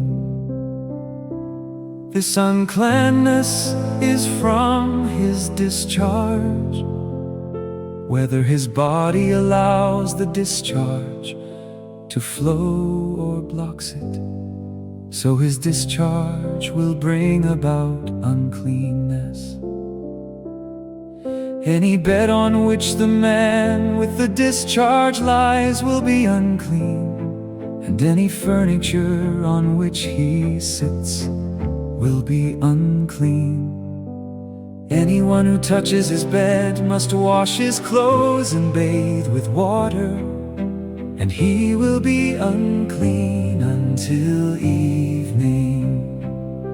Whoever sits on furniture on which the man with the discharge was sitting must wash his clothes and bathe with water, and he will be unclean until evening. Whoever touches the body of the man with the discharge must wash his clothes and bathe with water, and he will be unclean until evening. If the man with the discharge spits on one who is clean, that person must wash his clothes and bathe with water, and he will be unclean until evening. Any saddle on which the man with the discharge rides will be unclean. Whoever touches anything that was under him will be unclean until evening. And whoever carries such things must wash his clothes and bathe with water, and he will be unclean until evening. If the man with the discharge touches anyone without first rinsing his hands with water, the one who was touched must wash his clothes and bathe with water, and he will be unclean until evening. Any clay pot that the man with the discharge touches must be broken, and any wooden utensil must be rinsed with water. When the man has been cleansed from his discharge, he must count off 7 days for his cleansing, wash his clothes, and bathe himself in fresh water, and he shall be clean. On the 8th day he is to take 2 turtle doves or 2 young pigeons, come before the Lord at the entrance to the tent of meeting, and give them to the priest. The priest is to sacrifice them, one as a sin offering and the other as a burnt offering. In this way the priest will make atonement for the man before the Lord because of his discharge. When a man has an emission of semen, he must bathe his whole body with water, and he will be unclean until evening. Any clothing or leather on which there is an emission of semen must be washed with water, and it will remain unclean until evening. If a man lies with a woman and there is an emission of semen, both must bathe with water, and they will remain unclean until evening. When a woman has a discharge consisting of blood from her body, she will be unclean due to her menstruation for 7 days, and anyone who touches her will be unclean until evening. Anything on which she lies or sits during her menstruation will be unclean, and anyone who touches her bed must wash his clothes and bathe with water, and he will be unclean until evening. Whoever touches any furniture on which she was sitting must wash his clothes and bathe with water, and he will be unclean until evening. And whether it is a bed or furniture on which she was sitting, whoever touches it will be unclean until evening. If a man lies with her and her menstrual flow touches him, he will be unclean for 7 days, and any bed on which he lies will become unclean. When a woman has a discharge of her blood for many days at a time other than her menstrual period, or if it continues beyond her period, she will be unclean all the days of her unclean discharge, just as she is during the days of her menstruation. Any bed on which she lies, or any furniture on which she sits during the days of her discharge will be unclean, like her bed during her menstrual period. Anyone who touches these things will be unclean. He must wash his clothes and bathe with water, and he will be unclean until cleansed of her discharge, she must count off 7 days, and after that she will be ceremonially clean. On the 8th day she is to take 2 turtle doves or 2 young pigeons, and bring them to the priest at the entrance to the tent of meeting. The priest is to sacrifice one as a sin offering and the other as a burnt offering.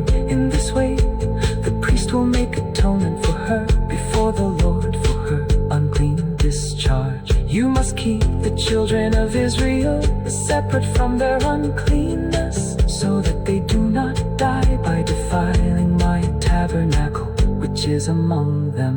This is the law of him who has a discharge, of the man who has an emission of semen, whereby he is unclean, of a woman in her menstrual period, of any male or female who has a discharge, and of a man who lies with an unclean woman.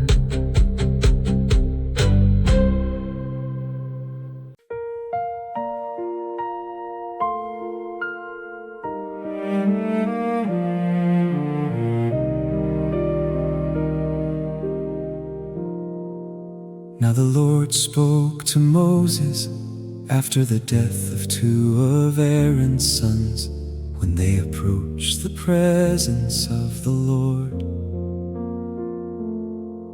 And the Lord said to Moses, "Tell your brother Aaron not to enter freely into the most holy place, behind the veil, in front of the mercy seat on the ark, or else he will die, because I appear in the cloud above the mercy seat."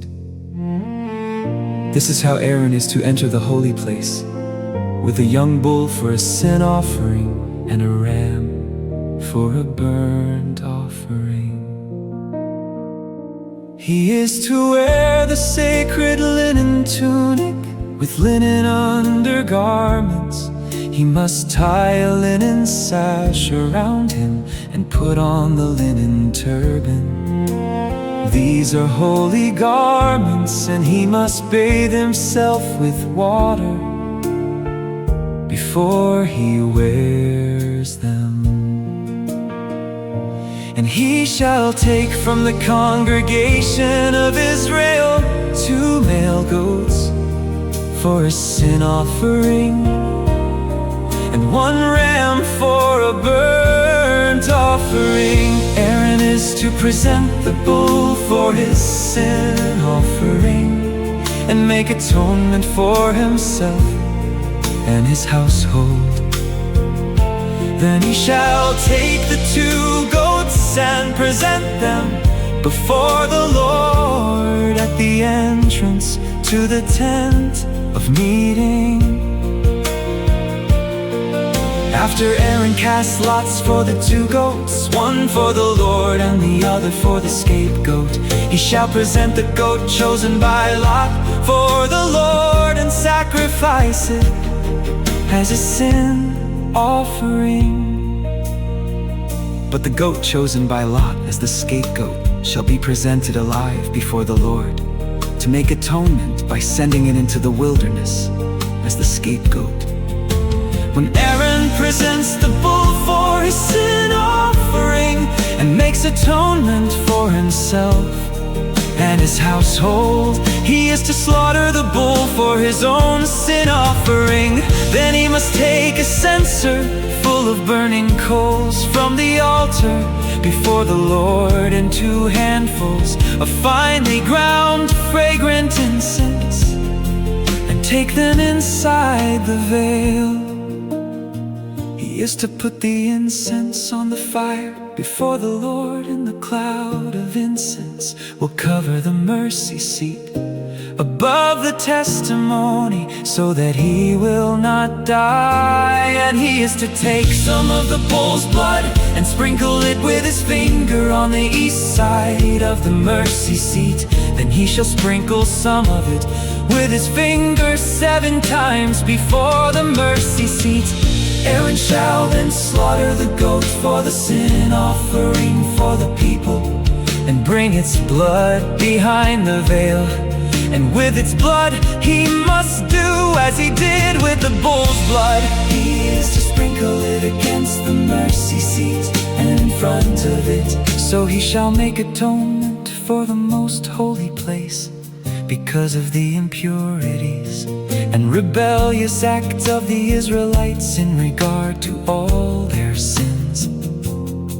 He is to do the same for the tent of meeting, which abides among them, because it is surrounded by their impurities. No one may be in the tent of meeting from the time Aaron goes in to make atonement in the most holy place, until he leaves, after he has made atonement for himself, his household, and the whole assembly of Israel. Then he shall go out to the altar that is before the Lord and make atonement for it. He is to take some of the bull's blood and some of the goat's blood and put it on all the horns of the altar. He is to sprinkle some of the blood on it with his finger 7 times to cleanse it and consecrate it from the uncleanness of the Israelites. When Aaron has finished purifying the most holy place, the tent of meeting and the altar, he is to bring forward the live goat. Then he is to lay both hands on the head of the live goat and confess over it all the iniquities and rebellious acts of the Israelites in regard to all their sins. He is to put them on the goat's head and send it away into the wilderness by the hand of a man appointed for the task. The goat will carry on itself all their iniquities into a solitary place, and the man will release it into the wilderness. Then Aaron is to enter the tent of meeting, take off the linen garments he put on before entering the most holy place, and leave them there. He is to bathe himself with water in a holy place and put on his own clothes. Then he must go out and sacrifice his burnt offering and the people's burnt offering, to make atonement for himself and for the people. He's also to burn the fat of the sin offering on the altar. The man who released the goat as the scapegoat must wash his clothes and bathe himself with water. Afterward he may re-enter the camp, the bull for the sin offering and the goat for the sin offering, whose blood was brought into the most holy place to make atonement, must be taken outside the camp, and their hides, flesh and dung must be burned up. The one who burns them must wash his clothes and bathe himself with water, and afterward he may re-enter the camp.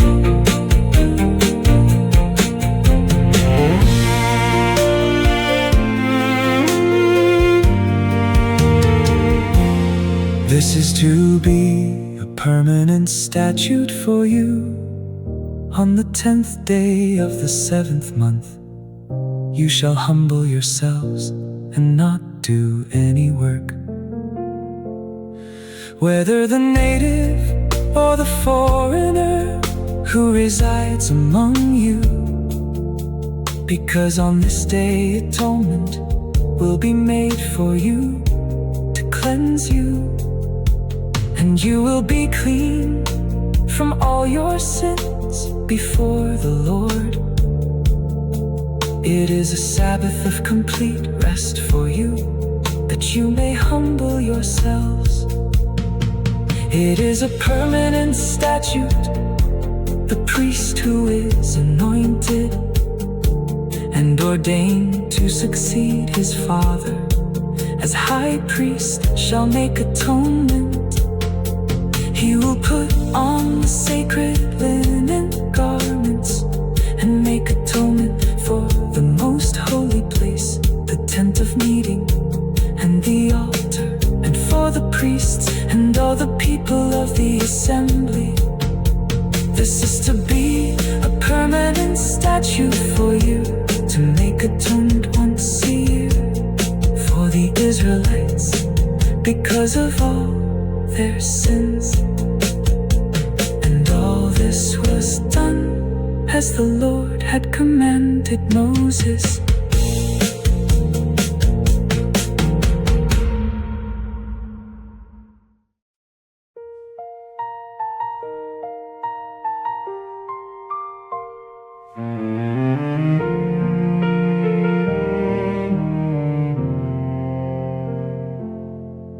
Then the Lord said to Moses, "Speak to Aaron, his sons, and all the Israelites, and tell them this is what the Lord has commanded.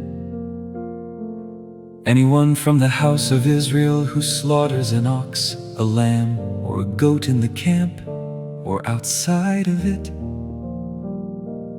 instead of bringing it to the entrance to the tent of meeting to present it as an offering to the Lord before his tabernacle, that man shall incur blood guilt. He has shed blood and must be cut off from among his people. For this reason the Israelites will bring to the Lord the sacrifices they have been offering in the open fields. They are to bring them to the priest at the entrance to the tent of meeting and offer them as sacrifices of peace to the Lord.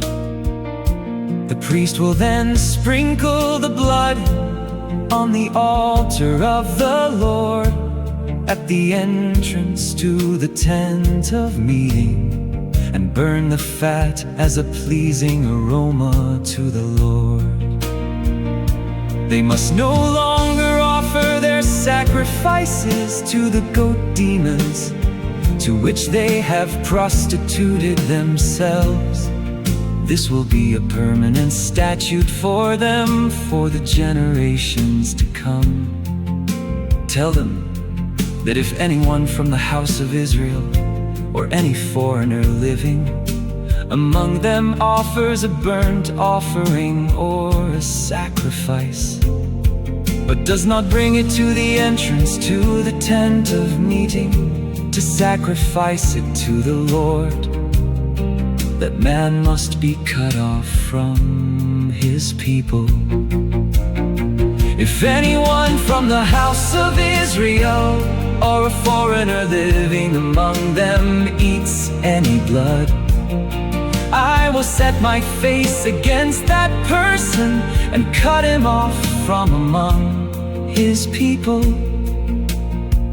For the life of the flesh is in the blood, and I have given it to you to make atonement for your souls upon the altar. For it is the blood that makes atonement for the soul. Therefore I say to the Israelites, none of you may eat blood, nor may any foreigner living among you eat blood. And if any Israelite or foreigner living among them hunts down a wild animal or bird that may be eaten, he must drain its blood and cover it with dirt. For the life of all flesh is its blood. Therefore I have told the Israelites, you must not eat the blood of any living thing, because the life of all flesh is its blood. Whoever eats it must be cut off. And any person, whether native or foreigner, who eats anything found dead or mauled by wild beasts must wash his clothes and bathe with water, and he will be unclean until evening. Then he will be clean. But if he does not wash his clothes and bathe himself, then he shall bear his iniquity.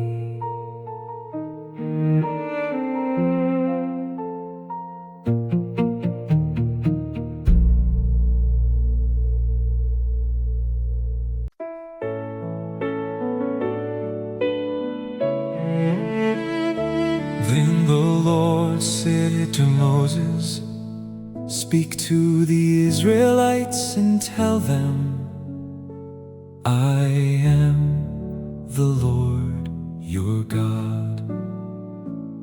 You must not follow the practices of the land of Egypt where you used to live. And you must not follow the practices of the land of Canaan, into which I am bringing you. You must not walk in their customs. You are to practice my judgments and keep my statutes by walking in them. I am the Lord your God. Keep my statutes and my judgments, for the man who does these things will live by them. I am the Lord. None of you are to approach any close relative to have sexual relations. I am the Lord. You must not expose the nakedness of your father by having sexual relations with your mother. She is your mother. You must not have sexual relations with her. You must not have sexual relations with your father's wife. It would dishonor your father. You must not have sexual relations with your sister, either your father's daughter or your mother's daughter, whether she was born in the same home or elsewhere. You must not have sexual relations with your son's daughter or your daughter's daughter, for that would shame your family. You must not have sexual relations with the daughter of your father's wife, born to your father. She is your sister. You must not have sexual relations with your father's sister. She is your father's close relative. You must not have sexual relations with your mother's sister, for she is your mother's close relative. You must not dishonor your father's brother by approaching his wife to have sexual relations with her. She is your aunt. You must not have sexual relations with your daughter-in-law. She is your son's wife. You are not to have sexual relations with her. You must not have sexual relations with your brother's wife. That would shame your brother. You must not have sexual relations with both a woman and her daughter. You are not to marry her son's daughter or her daughter's daughter and have sexual relations with her. They are close relatives. It is depraved. You must not take your wife's sister as a rival wife and have sexual relations with her while your wife is still alive. You must not approach a woman to have sexual relations with her during her menstrual period. You must not lie carnally with your neighbor's wife and thus defile yourself with her. You must not give any of your children to be sacrificed to Molech, for you must not profane the name of your God. I am the Lord. You must not lie with a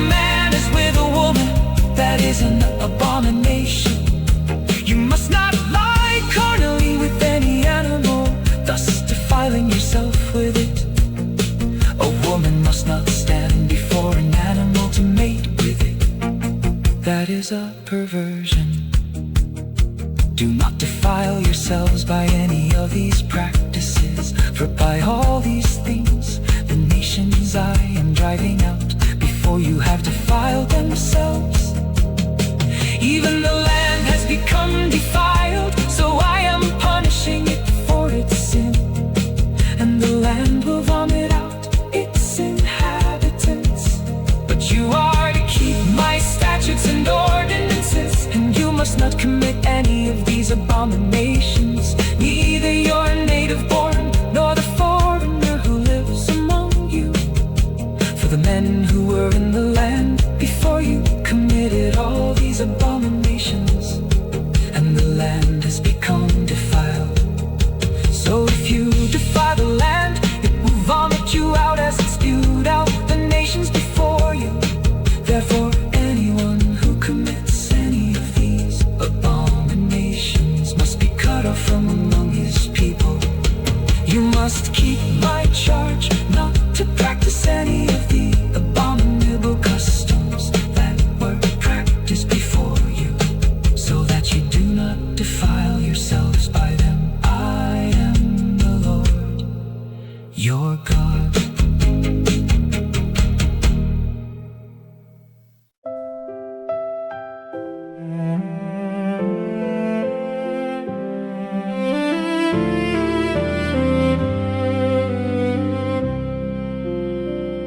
Then the Lord said to Moses, "Speak to the whole congregation of Israel and tell them,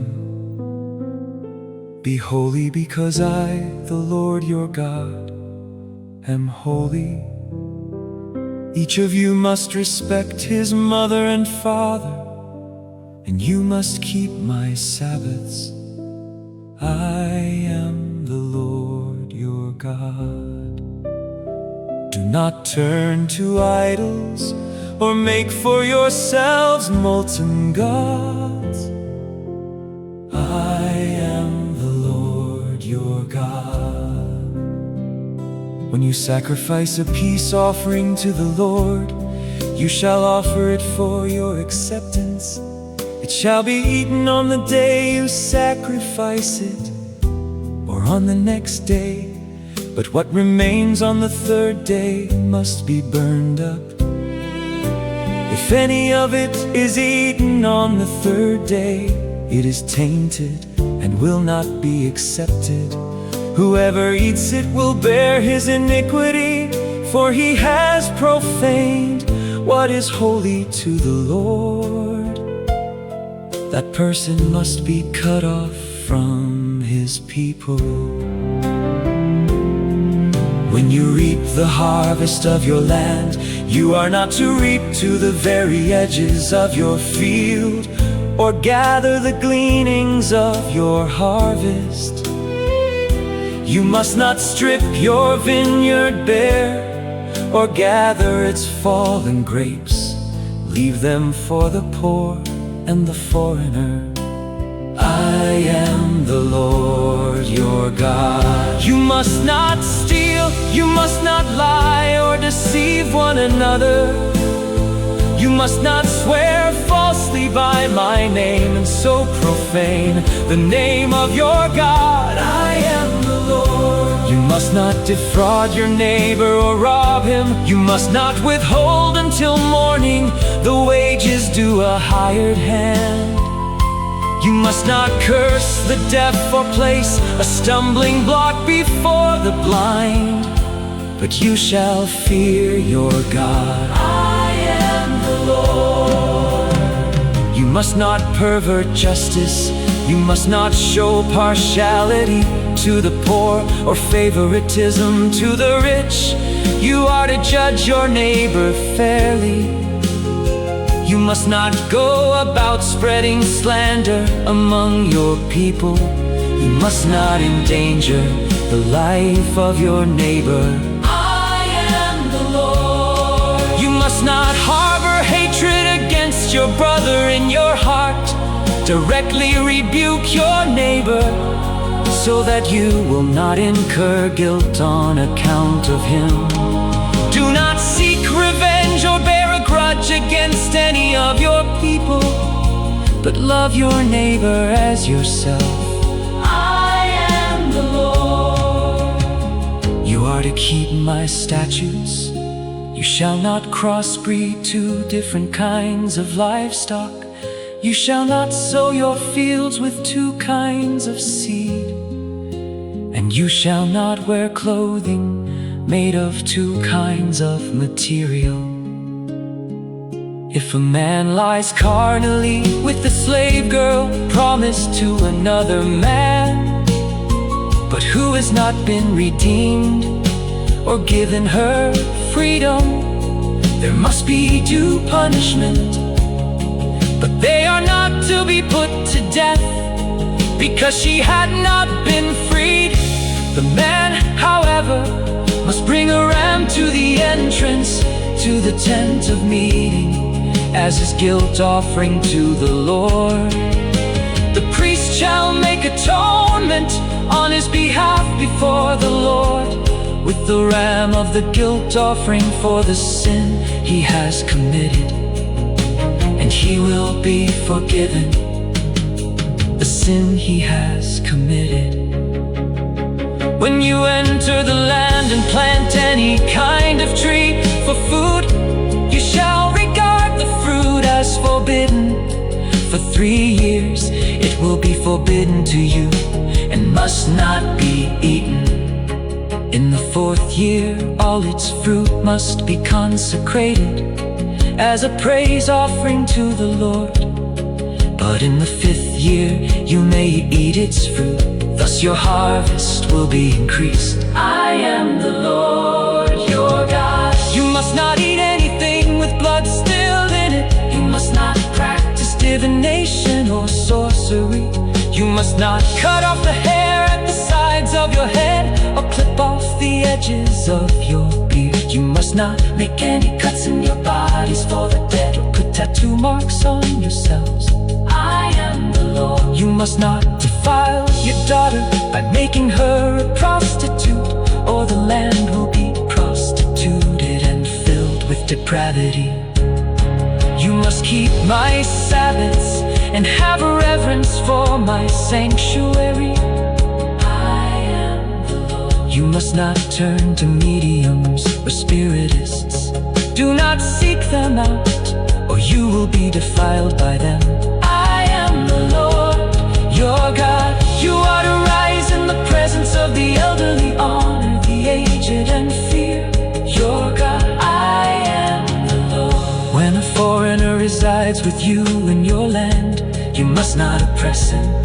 You must treat the foreigner living among you as native born and love him as yourself. For you were foreigners in the land of Egypt. I am the Lord your God. You must not use dishonest measures of length, weight, or volume. You shall maintain honest scales and weights, an honest effort and an honest hint. I am the Lord your God, who brought you out of the land of Egypt.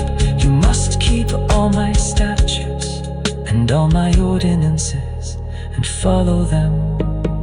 I am the Lord your God.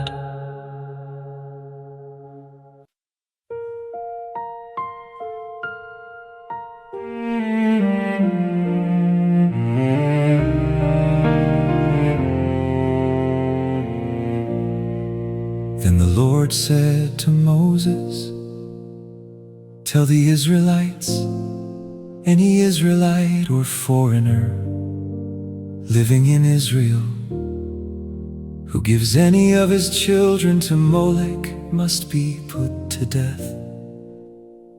The people of the land are to stone him, and I will set my face against that man and cut him off from his people, because by giving his offspring to Molech, he has defiled my sanctuary and profaned my holiness." if the people of the land ever hide their eyes and fail to put to death the man who gives one of his children to Molech, then I will set my face against that man and his family, and cut off from among their people both him and all who follow him in prostituting themselves with Molech. Whoever turns to mediums or spiritists to prostitute himself with them, I will also set my face against that person and cut him off from his people. Consecrate yourselves therefore and be holy, because I am the Lord your God, and you shall keep my statutes and practice them. I am the Lord who sanctifies you. If anyone curses his father or mother, he must be put to death. He has cursed his father or mother, his blood shall be upon him. If a man commits adultery with another man's wife, with the wife of his neighbor, both the adulterer and the adulteress must surely be put to death. If a man lies with his father's wife, he has uncovered his father's nakedness. Both must surely be put to death. Their blood is upon them. If a man lies with his daughter-in-law, both must surely be put to death. They have acted perversely. Their blood is upon them. If a man lies with a man as with a woman, they have both committed an abomination. They must surely be put to death. Their blood is upon them. If a man marries both a woman and her mother, it is depraved. Both he and they must be burned in the fire, so that there will be no depravity among you. If a man lies carnally with an animal, he must be put to death. And you are also to kill the animal. If a woman approaches any animal to mate with it, you must kill both the woman and the animal. They must surely be put to death. Their blood is upon them. If a man marries his sister, whether the daughter of his father or of his mother, and they have sexual relations, it is a disgrace. They must be cut off in the sight of their people. He has uncovered the nakedness of his sister. He shall bear his iniquity. If a man lies with the menstruating woman and has sexual relations with her, he has exposed the source of her flow, and she has uncovered the source of her blood. Both of them must be cut off from among their people. You must not have sexual relations with the sister of your mother or your father, for it is exposing one's own kin. Both shall bear their iniquity. If a man lies with his uncle's wife, he has uncovered the nakedness of his uncle. They will bear their sin. They shall die childless. If a man marries his brother's wife, it is an act of impurity. He has uncovered the nakedness of his brother. They shall be childless. You are therefore to keep all my statutes and ordinances, so that the land where I am bringing you to live will not vomit you out. You must not follow the statutes of the nations I am driving out before you, because they did all these things. I abhorred them. But I have told you that you will inherit their land, since I will give it to you as an inheritance, a land flowing with milk and honey. I am the Lord your God, who has set you apart from the peoples. You are therefore to distinguish between clean and unclean animals and birds. Do not become contaminated by any animal or bird, or by anything that crawls on the ground. I have set these apart as unclean for you. You are to be holy to me, because I, the Lord, am holy, and I have set you apart from the nations to be my own. A man or a woman who is a medium or spiritist must surely be put to death. They shall be stoned. Their blood is upon them.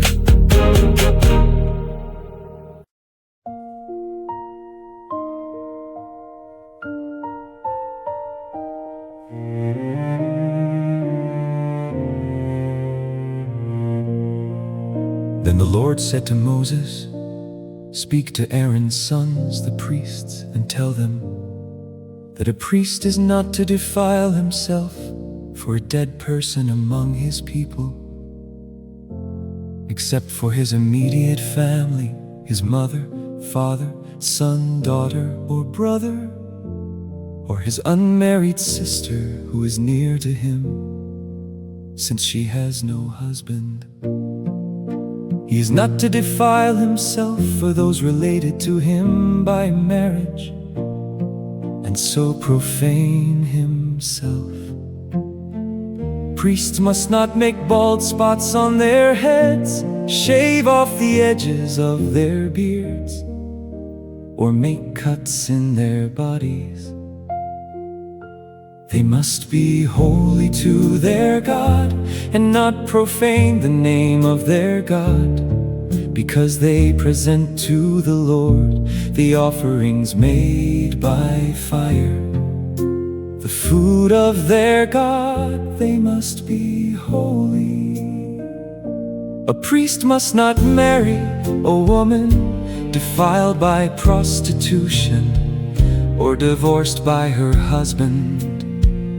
For the priest is holy to his God. You are to regard him as holy, since he presents the food of your God.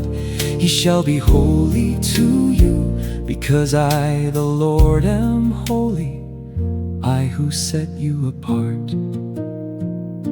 If a priest's daughter defiles herself by prostituting herself, she profanes her father. She must be burned in the fire.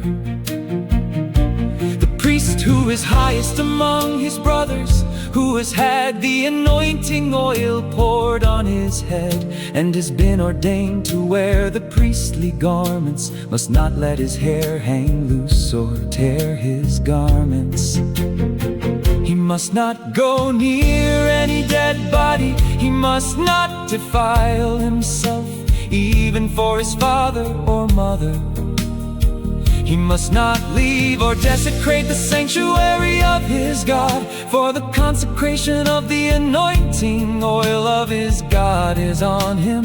I am the Lord. The woman he marries must be a virgin. He is not to marry a widow, a divorced woman, or one defiled by prostitution. He is to marry a virgin from his own people, so that he does not defile his offspring among his people. For I am the Lord who sanctifies him. Then the Lord said to Moses, "Say to Aaron, for the generations to come, none of your descendants who has a physical defect may approach to offer the food of his God. No man who has any defect may approach. No man who is blind, lame, disfigured, or deformed. No man who has a broken foot or hand, or who is a hunchback or dwarf, or who has an eye defect, a festering rash, scabs, or a crushed testicle. No descendant of Aaron the priest who has a defect shall approach to present the offerings made by fire to the Lord. Since he has a defect, he is not to come near to offer the food of his God. He made the most holy food of his God as well as the holy food. But because because he has a defect. He must not go near the veil or approach the altar, so as not to desecrate my sanctuaries. For I am the Lord who sanctifies them. Moses told this to Aaron and his sons, and to all the Israelites.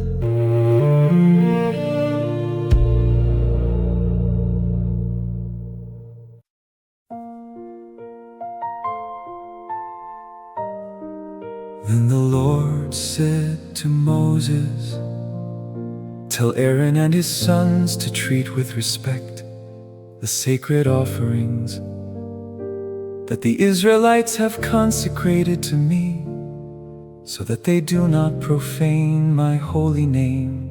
I am the Lord. Tell them that for the generations to come, if any of their descendants in a state of uncleanness approaches the sacred offerings that the Israelites consecrate to the Lord, that person must be cut off from my presence. I am the Lord. If a descendant of Aaron has a skin disease or a discharge, he may not eat the sacred offerings until he is clean. Whoever touches anything defiled by a corpse or by a man who has an emission of semen, or whoever touches a crawling creature or a person that makes him unclean, whatever the uncleanness may be, the man who touches any of these will remain unclean until evening. He must not eat from the sacred offerings unless he has bathed himself with water. When the sun has set, he will become clean, and then he may eat from the sacred offerings, for they are his food. He must not eat anything found dead or torn by wild animals, which would make him unclean. I am the Lord. The priests must keep my charge, lest they bear the guilt and die, because they profane it. I am the Lord who sanctifies them. No one outside a priest's family may eat the sacred offering, nor may the guest of a priest or his hired hand eat it. But if a priest buys a slave with his own money, or if a slave is born in his household, that slave may eat his food. If the priest's daughter is married to a man other than a priest, she is not to eat of the sacred contributions. But if a priest's daughter with no children becomes widowed or divorced and returns to her father's house, she may share her father's food as in her youth, but no outsider may share it. If anyone eats a sacred offering in error, he must add a fifth to its value and give the sacred offering to the priest. The priest must not profane the sacred offerings that the Israelites present to the Lord, by allowing the people to eat the sacred offerings and thus to bear the punishment for guilt. For I am the Lord who sanctifies them. Then the Lord said to Moses, "Speak to Aaron and his sons and all the Israelites and tell them, any man of the house of Israel or any foreign resident who presents a gift for a burnt offering to the Lord, whether to fulfill a vow or as a free will offering, must offer an unblemished male from the cattle, sheep, or goats in order for it to be accepted on your behalf. You must not present anything with a defect, because it will not be accepted on your behalf.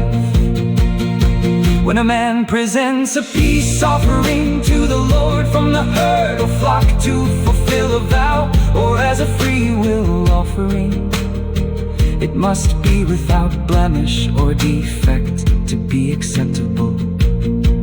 You are not to present to the Lord any animal that is blind, injured, or maimed, or anything with a running sore, a festering rash, or a scab. You must not put any of these on the altar as an offering made by fire to the Lord. You may present as a freewill offering an ox or sheep that has a deformed or stunted limb, but it is not acceptable in fulfillment of a vow. You are not to present to the Lord an animal whose testicles are bruised, crushed, torn, or cut. You are not to sacrifice them in your land. Neither you nor a foreigner shall present food to your God from any such animal. They will not be accepted on your behalf, because they are deformed and flawed. Then the Lord said to Moses, when an ox, a sheep, or a goat is born, it must remain with its mother for 7 days. From the 8th day on, it will be acceptable as an offering made by fire to the Lord. But you must not slaughter an ox or a sheep on the same day as it's young. When you sacrifice a thank offering to the Lord, offer it so that it may be acceptable on your behalf. It must be eaten that same day. Do not leave any of it until morning. I am the Lord. You are to keep my commandments and practice them. I am the Lord. You must not profane my holy name. I must be acknowledged as holy among the Israelites. I am the Lord who sanctifies you, who brought you out of the land of Egypt to be your God. I am the Lord.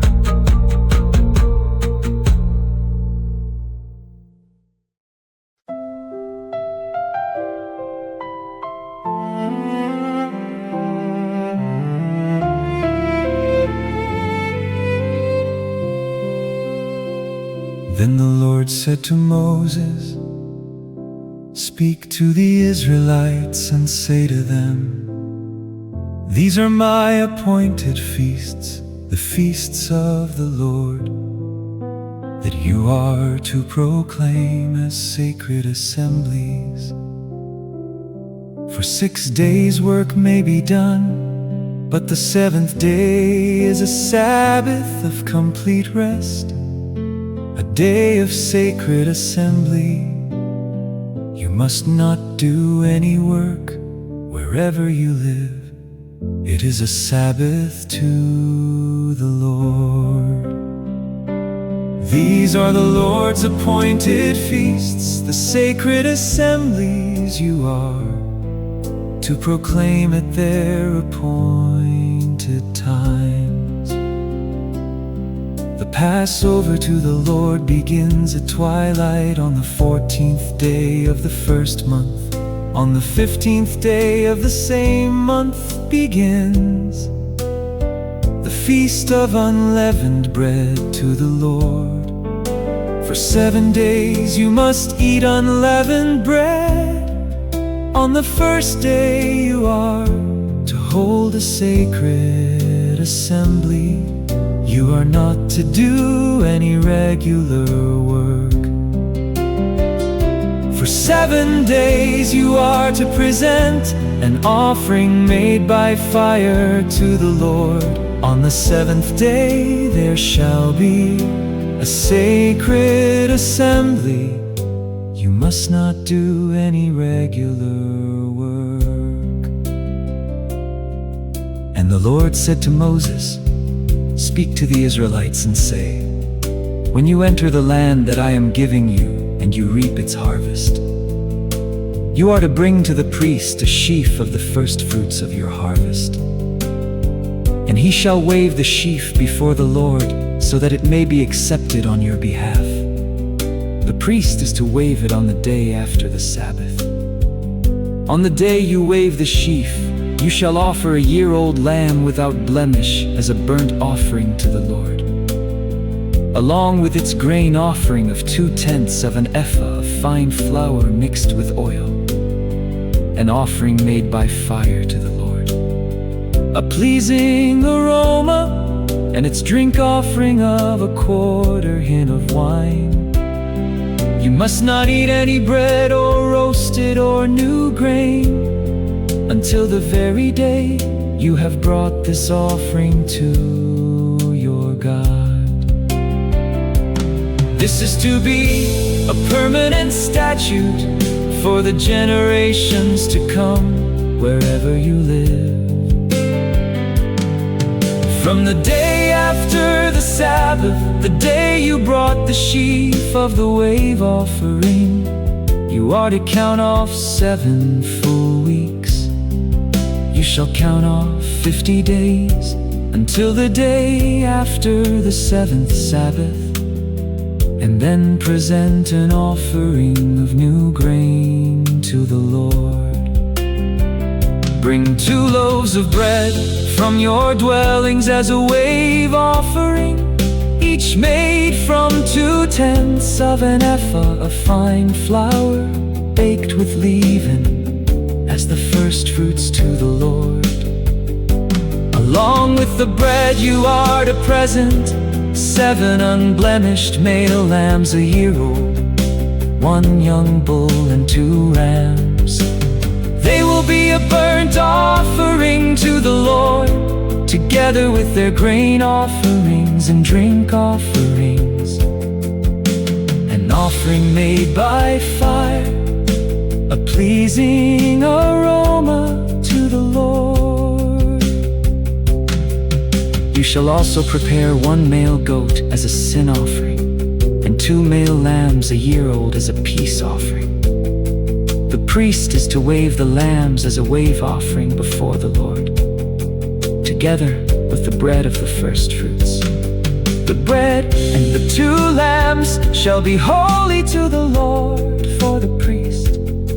On that same day you are to proclaim a sacred assembly, and you must not do any regular work.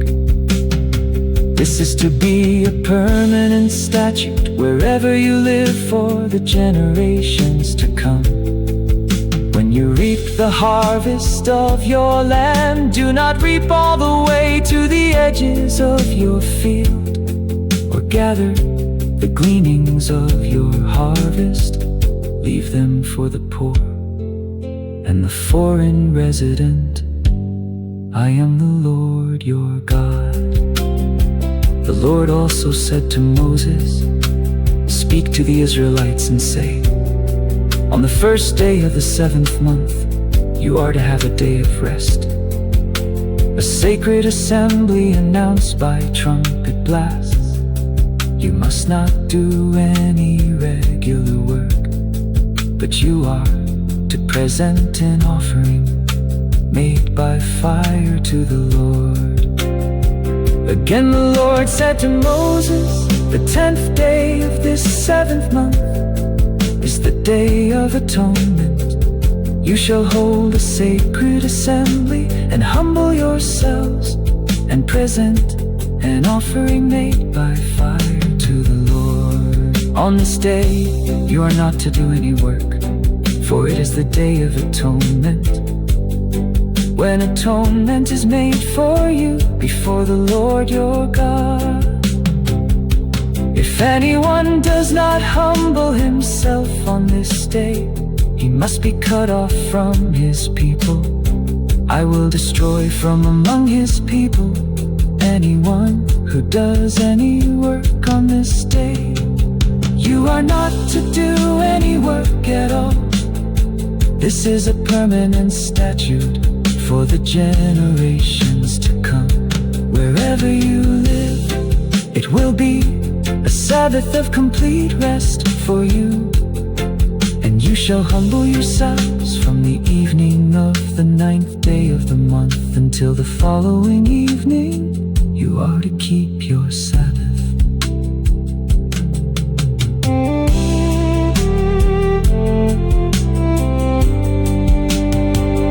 And the Lord said to Moses, "Speak to the Israelites and say, On the 15th day of the 7th month, the Feast of Tabernacles to the Lord begins, and it continues for 7 days. On the first day there shall be a sacred assembly. You must not do any regular work. For 7 days you are to present an offering made by fire to the Lord. On the 8th day you are to hold a sacred assembly and present an offering made by fire to the Lord. It is a solemn assembly. You must not do any regular work.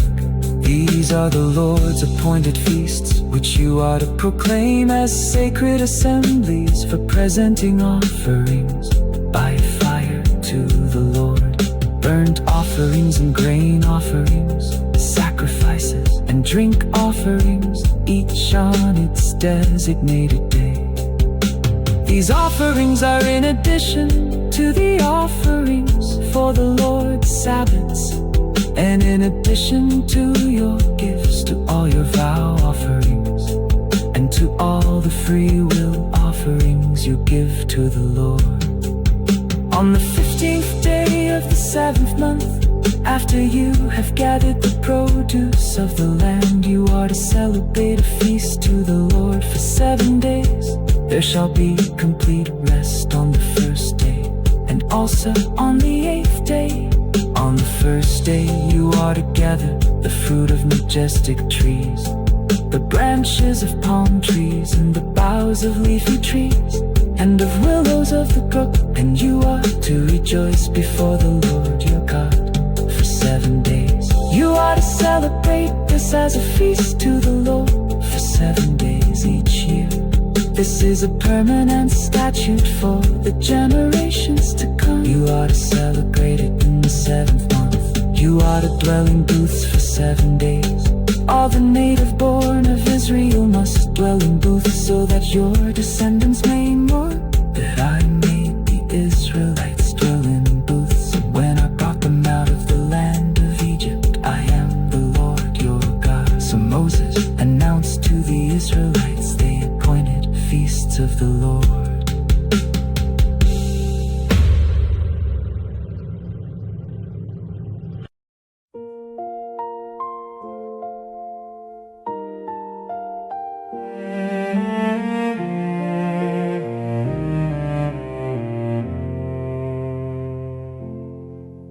Then the Lord said to Moses, "Command the Israelites to bring you pure oil of pressed olives for the light,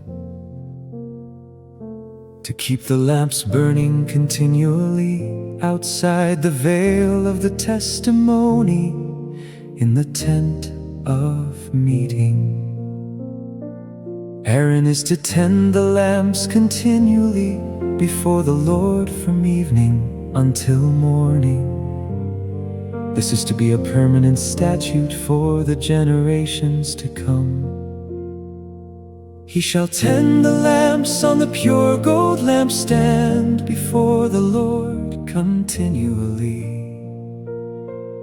You are also to take fine flour and bake 12 loaves, using 2/10 of an ephah for each loaf, and set them in 2 rows, 6 per row, on the table of pure gold before the Lord. And you are to place pure frankincense near each row, so that it may serve as a memorial portion for the bread, an offering made by fire to the Lord. Every Sabbath day the bread is to be set out before the Lord on behalf of the Israelites as a permanent covenant. It belongs to Aaron and his sons, who are to eat it in a holy place, for it is to him a most holy part of the offerings made by fire to the Lord, his portion forever. Now the son of an Israelite mother and an Egyptian father went out among the Israelites, and a fight broke out in the camp between him and an Israelite. The son of the Israelite woman blasphemed the name with a curse. So they brought him to Moses. His mother's name was Shelomith, daughter of Dibri, of the tribe of Dan. They placed him in custody until the will of the Lord should be made clear to them. Then the Lord said to Moses, "Take the blasphemer outside the camp, and have all who heard him lay their hands on his head.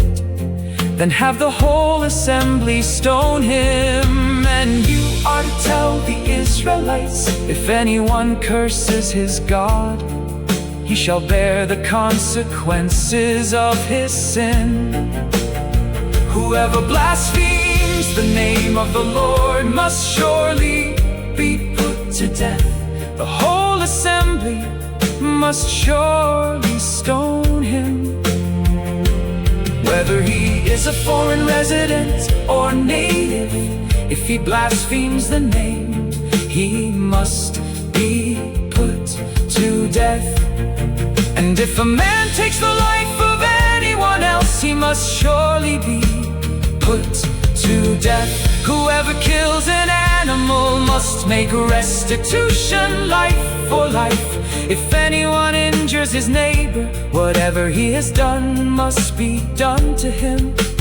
Fracture for fracture, eye for eye, tooth for tooth, just as he injured the other person, the same must be inflicted on him. Whoever kills an animal must make restitution, but whoever kills a man must be put to death. You ought to have the same standard of law for the foreign resident and the native, for I am the Lord your God." Then Moses spoke to the Israelites, and they took the blasphemer outside the camp and stoned him.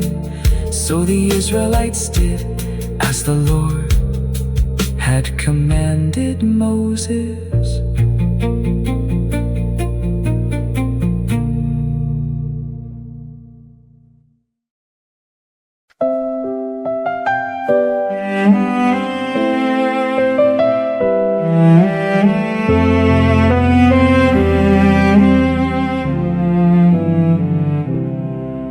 Then the Lord said to Moses on Mount Sinai, "Speak to the Israelites and say to them, when you enter the land that I am giving you, the land itself must observe a Sabbath to the Lord.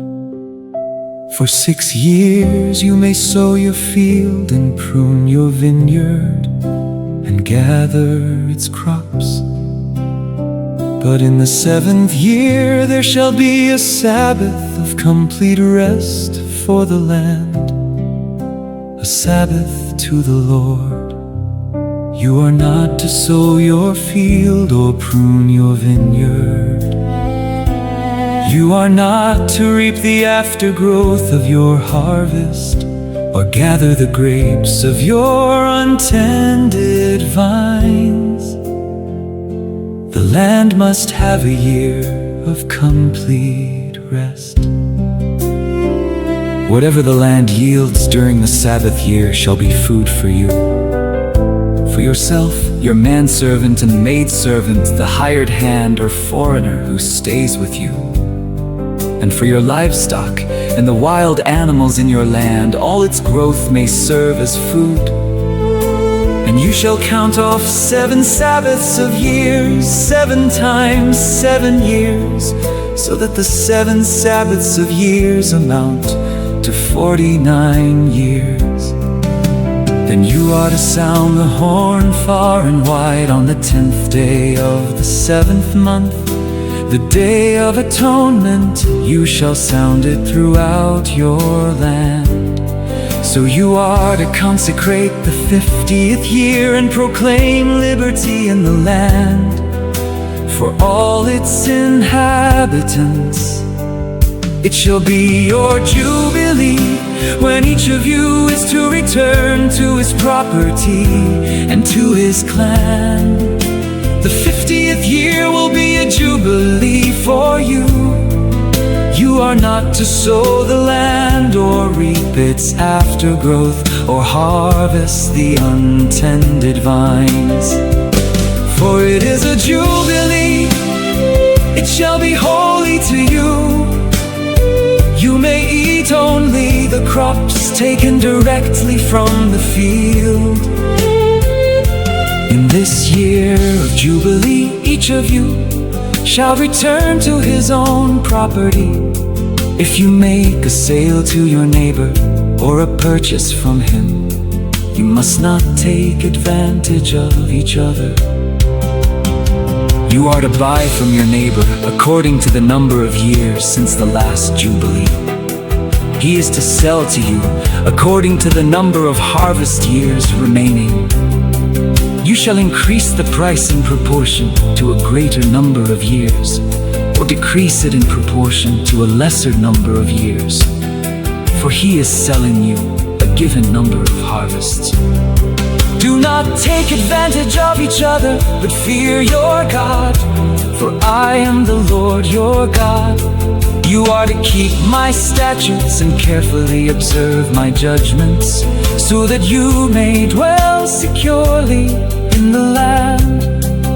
Then the land will yield its fruit, so that you can eat your fill and dwell in safety in the land. Now you may wonder, what will we eat in the 7th year, if we do not sow or gather our produce? But I will send my blessing upon you in the 6th year, so that the land will yield a crop sufficient for 3 years. While you are sowing in the 8th year, you will be eating from the previous harvest until the 9th year's harvest comes in. The land must not be sold permanently, because it is mine, and you are but foreigners and residents with me. Thus for every piece of property you possess, you must provide for the redemption of the land. If your brother becomes impoverished and sells some of his property, his nearest of kin may come and redeem what his brother has sold. Or if a man has no one to redeem it for him, but he prospers and acquires enough to redeem his land, he shall calculate the year since its sale, repay the balance to the man to whom he sold it, and return to his property. But if he cannot obtain enough to repay him, what he sold will remain in possession of the buyer until the year of Jubilee. In the Jubilee, however, it is to be released, so that he may return to his property. If a man sells a house in a walled city, he retains his right of redemption until the full year after its sale. During that year may be redeemed. If it is not redeemed by the end of a full year, then the house in the walled city is permanently transferred to its buyer and his descendants. It is not to be released in the Jubilee, but houses in villages with no walls around them are to be considered as open fields. They may be redeemed and they shall be released in the Jubilee. As for the cities of the Levites always have the right to redeem their houses in the cities they possess. So whatever belongs to the Levites may be redeemed. A house sold in a city they possess and must be released in the Jubilee, because the houses in the cities of the Levites are their possession among the Israelites. But the open pasture land around their cities may not be sold, for this is their permanent possession. Now if your countryman becomes destitute and cannot support himself among you, then you are to help him as you would a foreigner. foreigner, a stranger, so that he can continue to live among you. Do not take any interest or profit from him, but fear your God, that your countrymen may live among you. You must not lend him your silver at interest, or sell him your food for profit.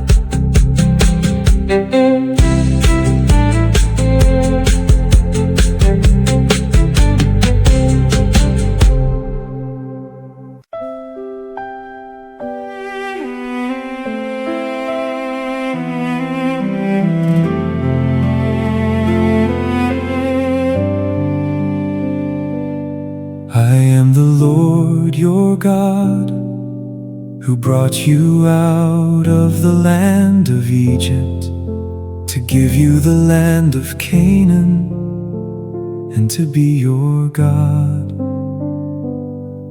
If a countryman among you becomes destitute and sells himself to you, then you must not force him into slave labor. Let him stay with you as a hired worker or temporary resident.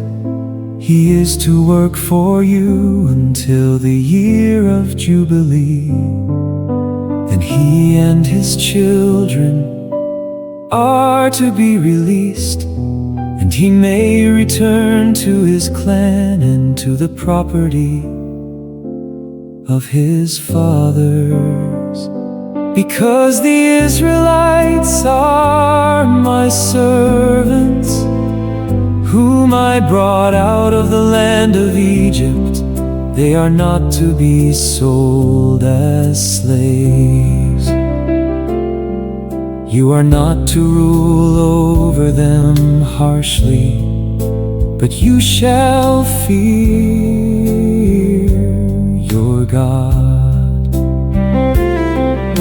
Your men servants and maid servants shall come from the nations around you, from whom you may purchase them. You may also purchase them from the foreigners residing among you, or their clans living among you, who are born in your land. These may become your property. You may leave them to your sons after you, to inherit as property. You can make them slaves for life, but as for your brothers, the Israelites, no man may rule harshly over his brother. If a foreigner residing among you prospers, but your countryman dwelling near him becomes destitute and sells himself to the foreigner, or to a member of his clan, he retains the right of redemption after he has sold himself. One of his brothers may redeem him. Either his uncle or cousin, or any close relative from his clan may redeem him. Or if he prospers, he may redeem himself. He and his purchaser will then count the time from the year he sold himself up to the year of Jubilee.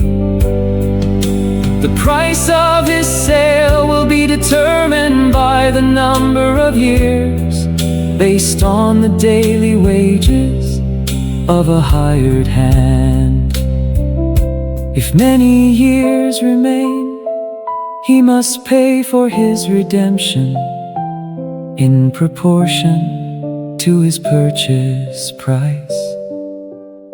If only a few years remain until the year of Jubilee, he is to calculate and pay his redemption according to his remaining years.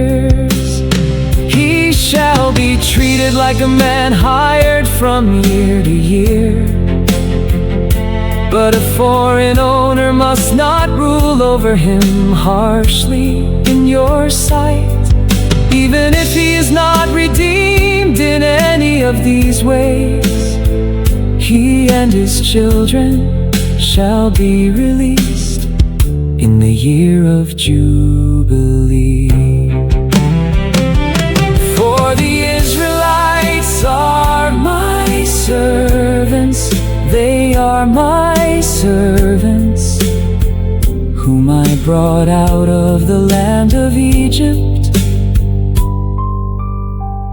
I am the Lord your God.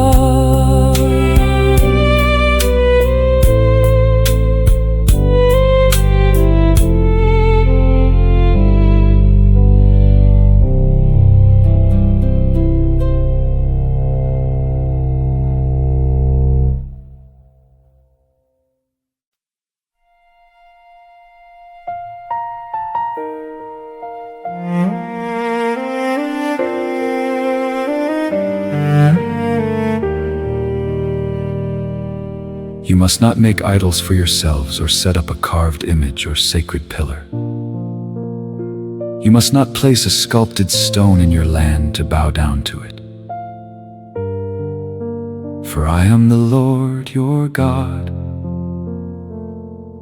You must keep my Sabbaths and have reverence for my sanctuary. I am the Lord. If you follow my statutes and carefully keep my commandments, I will give you rains in their season, and the land will yield its produce, and the trees of the field will bear their fruit. Your threshing will continue until the grape harvest, and the grape harvest will continue until sowing time.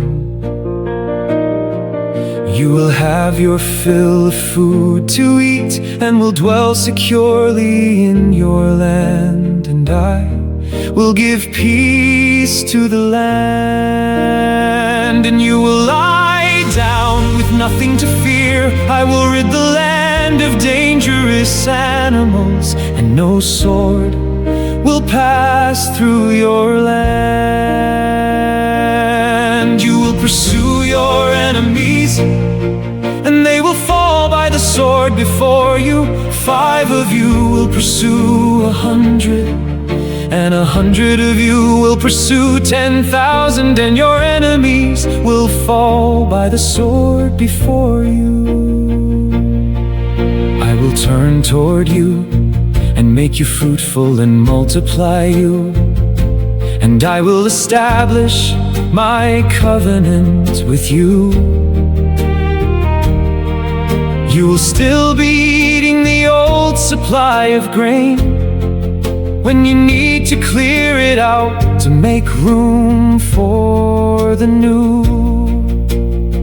And I will make my dwelling place among you, and my soul will not despise you. I will walk among you and be your God, and you will be my people. I am the Lord your God, who brought you out of the land of Egypt, so that you would no longer be slaves to the Egyptians. I broke the bars of your yoke and enabled you to walk in uprightness.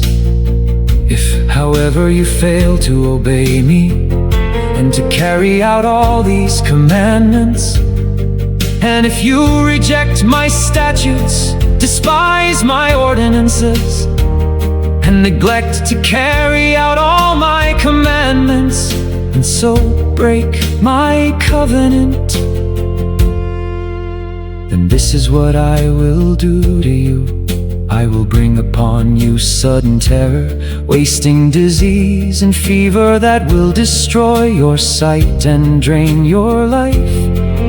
You will sow your seed in vain, because your enemies will eat it.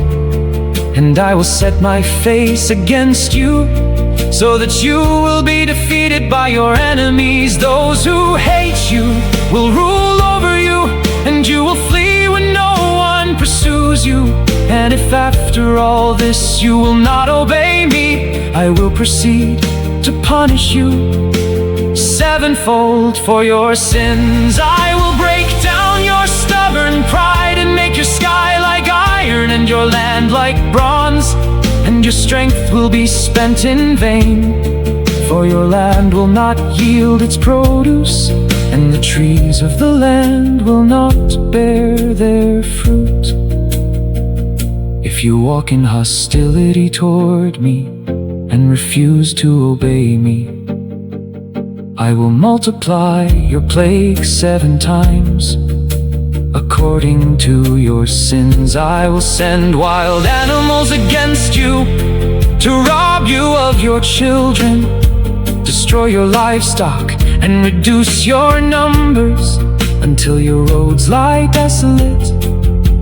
And if in spite of these things you do not accept my discipline, but continue to walk in hostility toward me, then I will act with hostility toward you,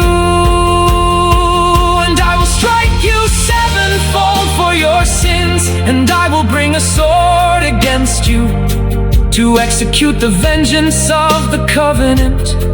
Though you withdraw into your cities, I will send a plague among you, and you will be delivered into the hand of the enemy. When I cut off your supply of bread, 10 women will bake your bread in a single oven, and dole out your bread by weight, so that you will eat but not be satisfied. But if in spite of all this you do not obey me, but continue to walk in hostility toward me, then I will walk in fury against you, and even I will punish you sevenfold for your sins. You will eat the flesh of your own sons and daughters. I will destroy your high places, cut down your incense altars, and heap your lifeless bodies on the lifeless remains of your idols, and my soul will despise you.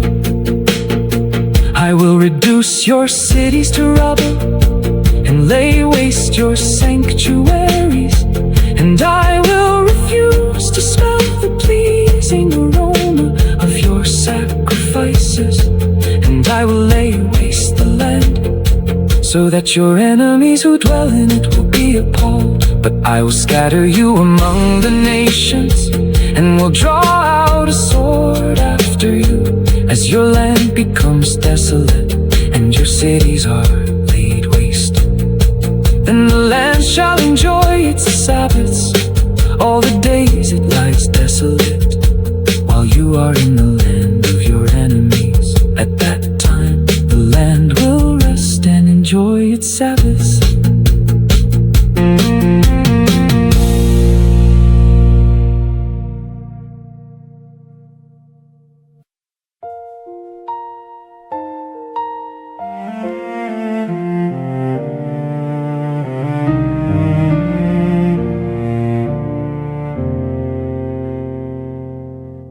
As long as it lies desolate, the land will have the rest it did not receive during the Sabbaths when you lived in it. As for those of you who survive, I will send a faintness into their hearts in the lands of their enemies, so that even the sound of a wind-blown leaf will put them to flight, and they will flee as one flees the sword, and fall when no one pursues them. They will stumble over one another as before the sword, though no one is behind them. So you will not be able to stand against your enemies, You will perish among the nations, and the land of your enemies will consume you. Those of you who survive in the lands of your enemies will waste away in their iniquity, and will decay in the sins of their fathers. But if they will confess their iniquity and that of their fathers in the unfaithfulness that they practiced against me, by which they have also walked in hostility toward me, and I acted with hostility toward them, and brought them into the land of their enemies. And if their uncircumcised hearts will be humbled, and they will make amends for their iniquity, then I will remember my covenant with Jacob, and my covenant with Isaac, and my covenant with Abraham, and I will remember the land, for the land will be abandoned by them, and it will enjoy its Sabbaths by lying desolate without them.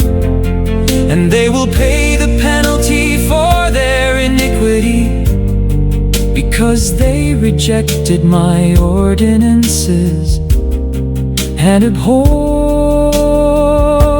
my statutes. Yet in spite of this, when they are in the land of their enemies, I will not reject or despise them so as to destroy them and break my covenant with them. For I am the Lord their God. But for their sake I will remember the covenant with their fathers, whom I brought out of the land of Egypt in the sight of the nations, that I might be their God. I am the Lord. These are the statutes, ordinances, and laws that the Lord established between himself and the Israelites through Moses on Mount Sinai.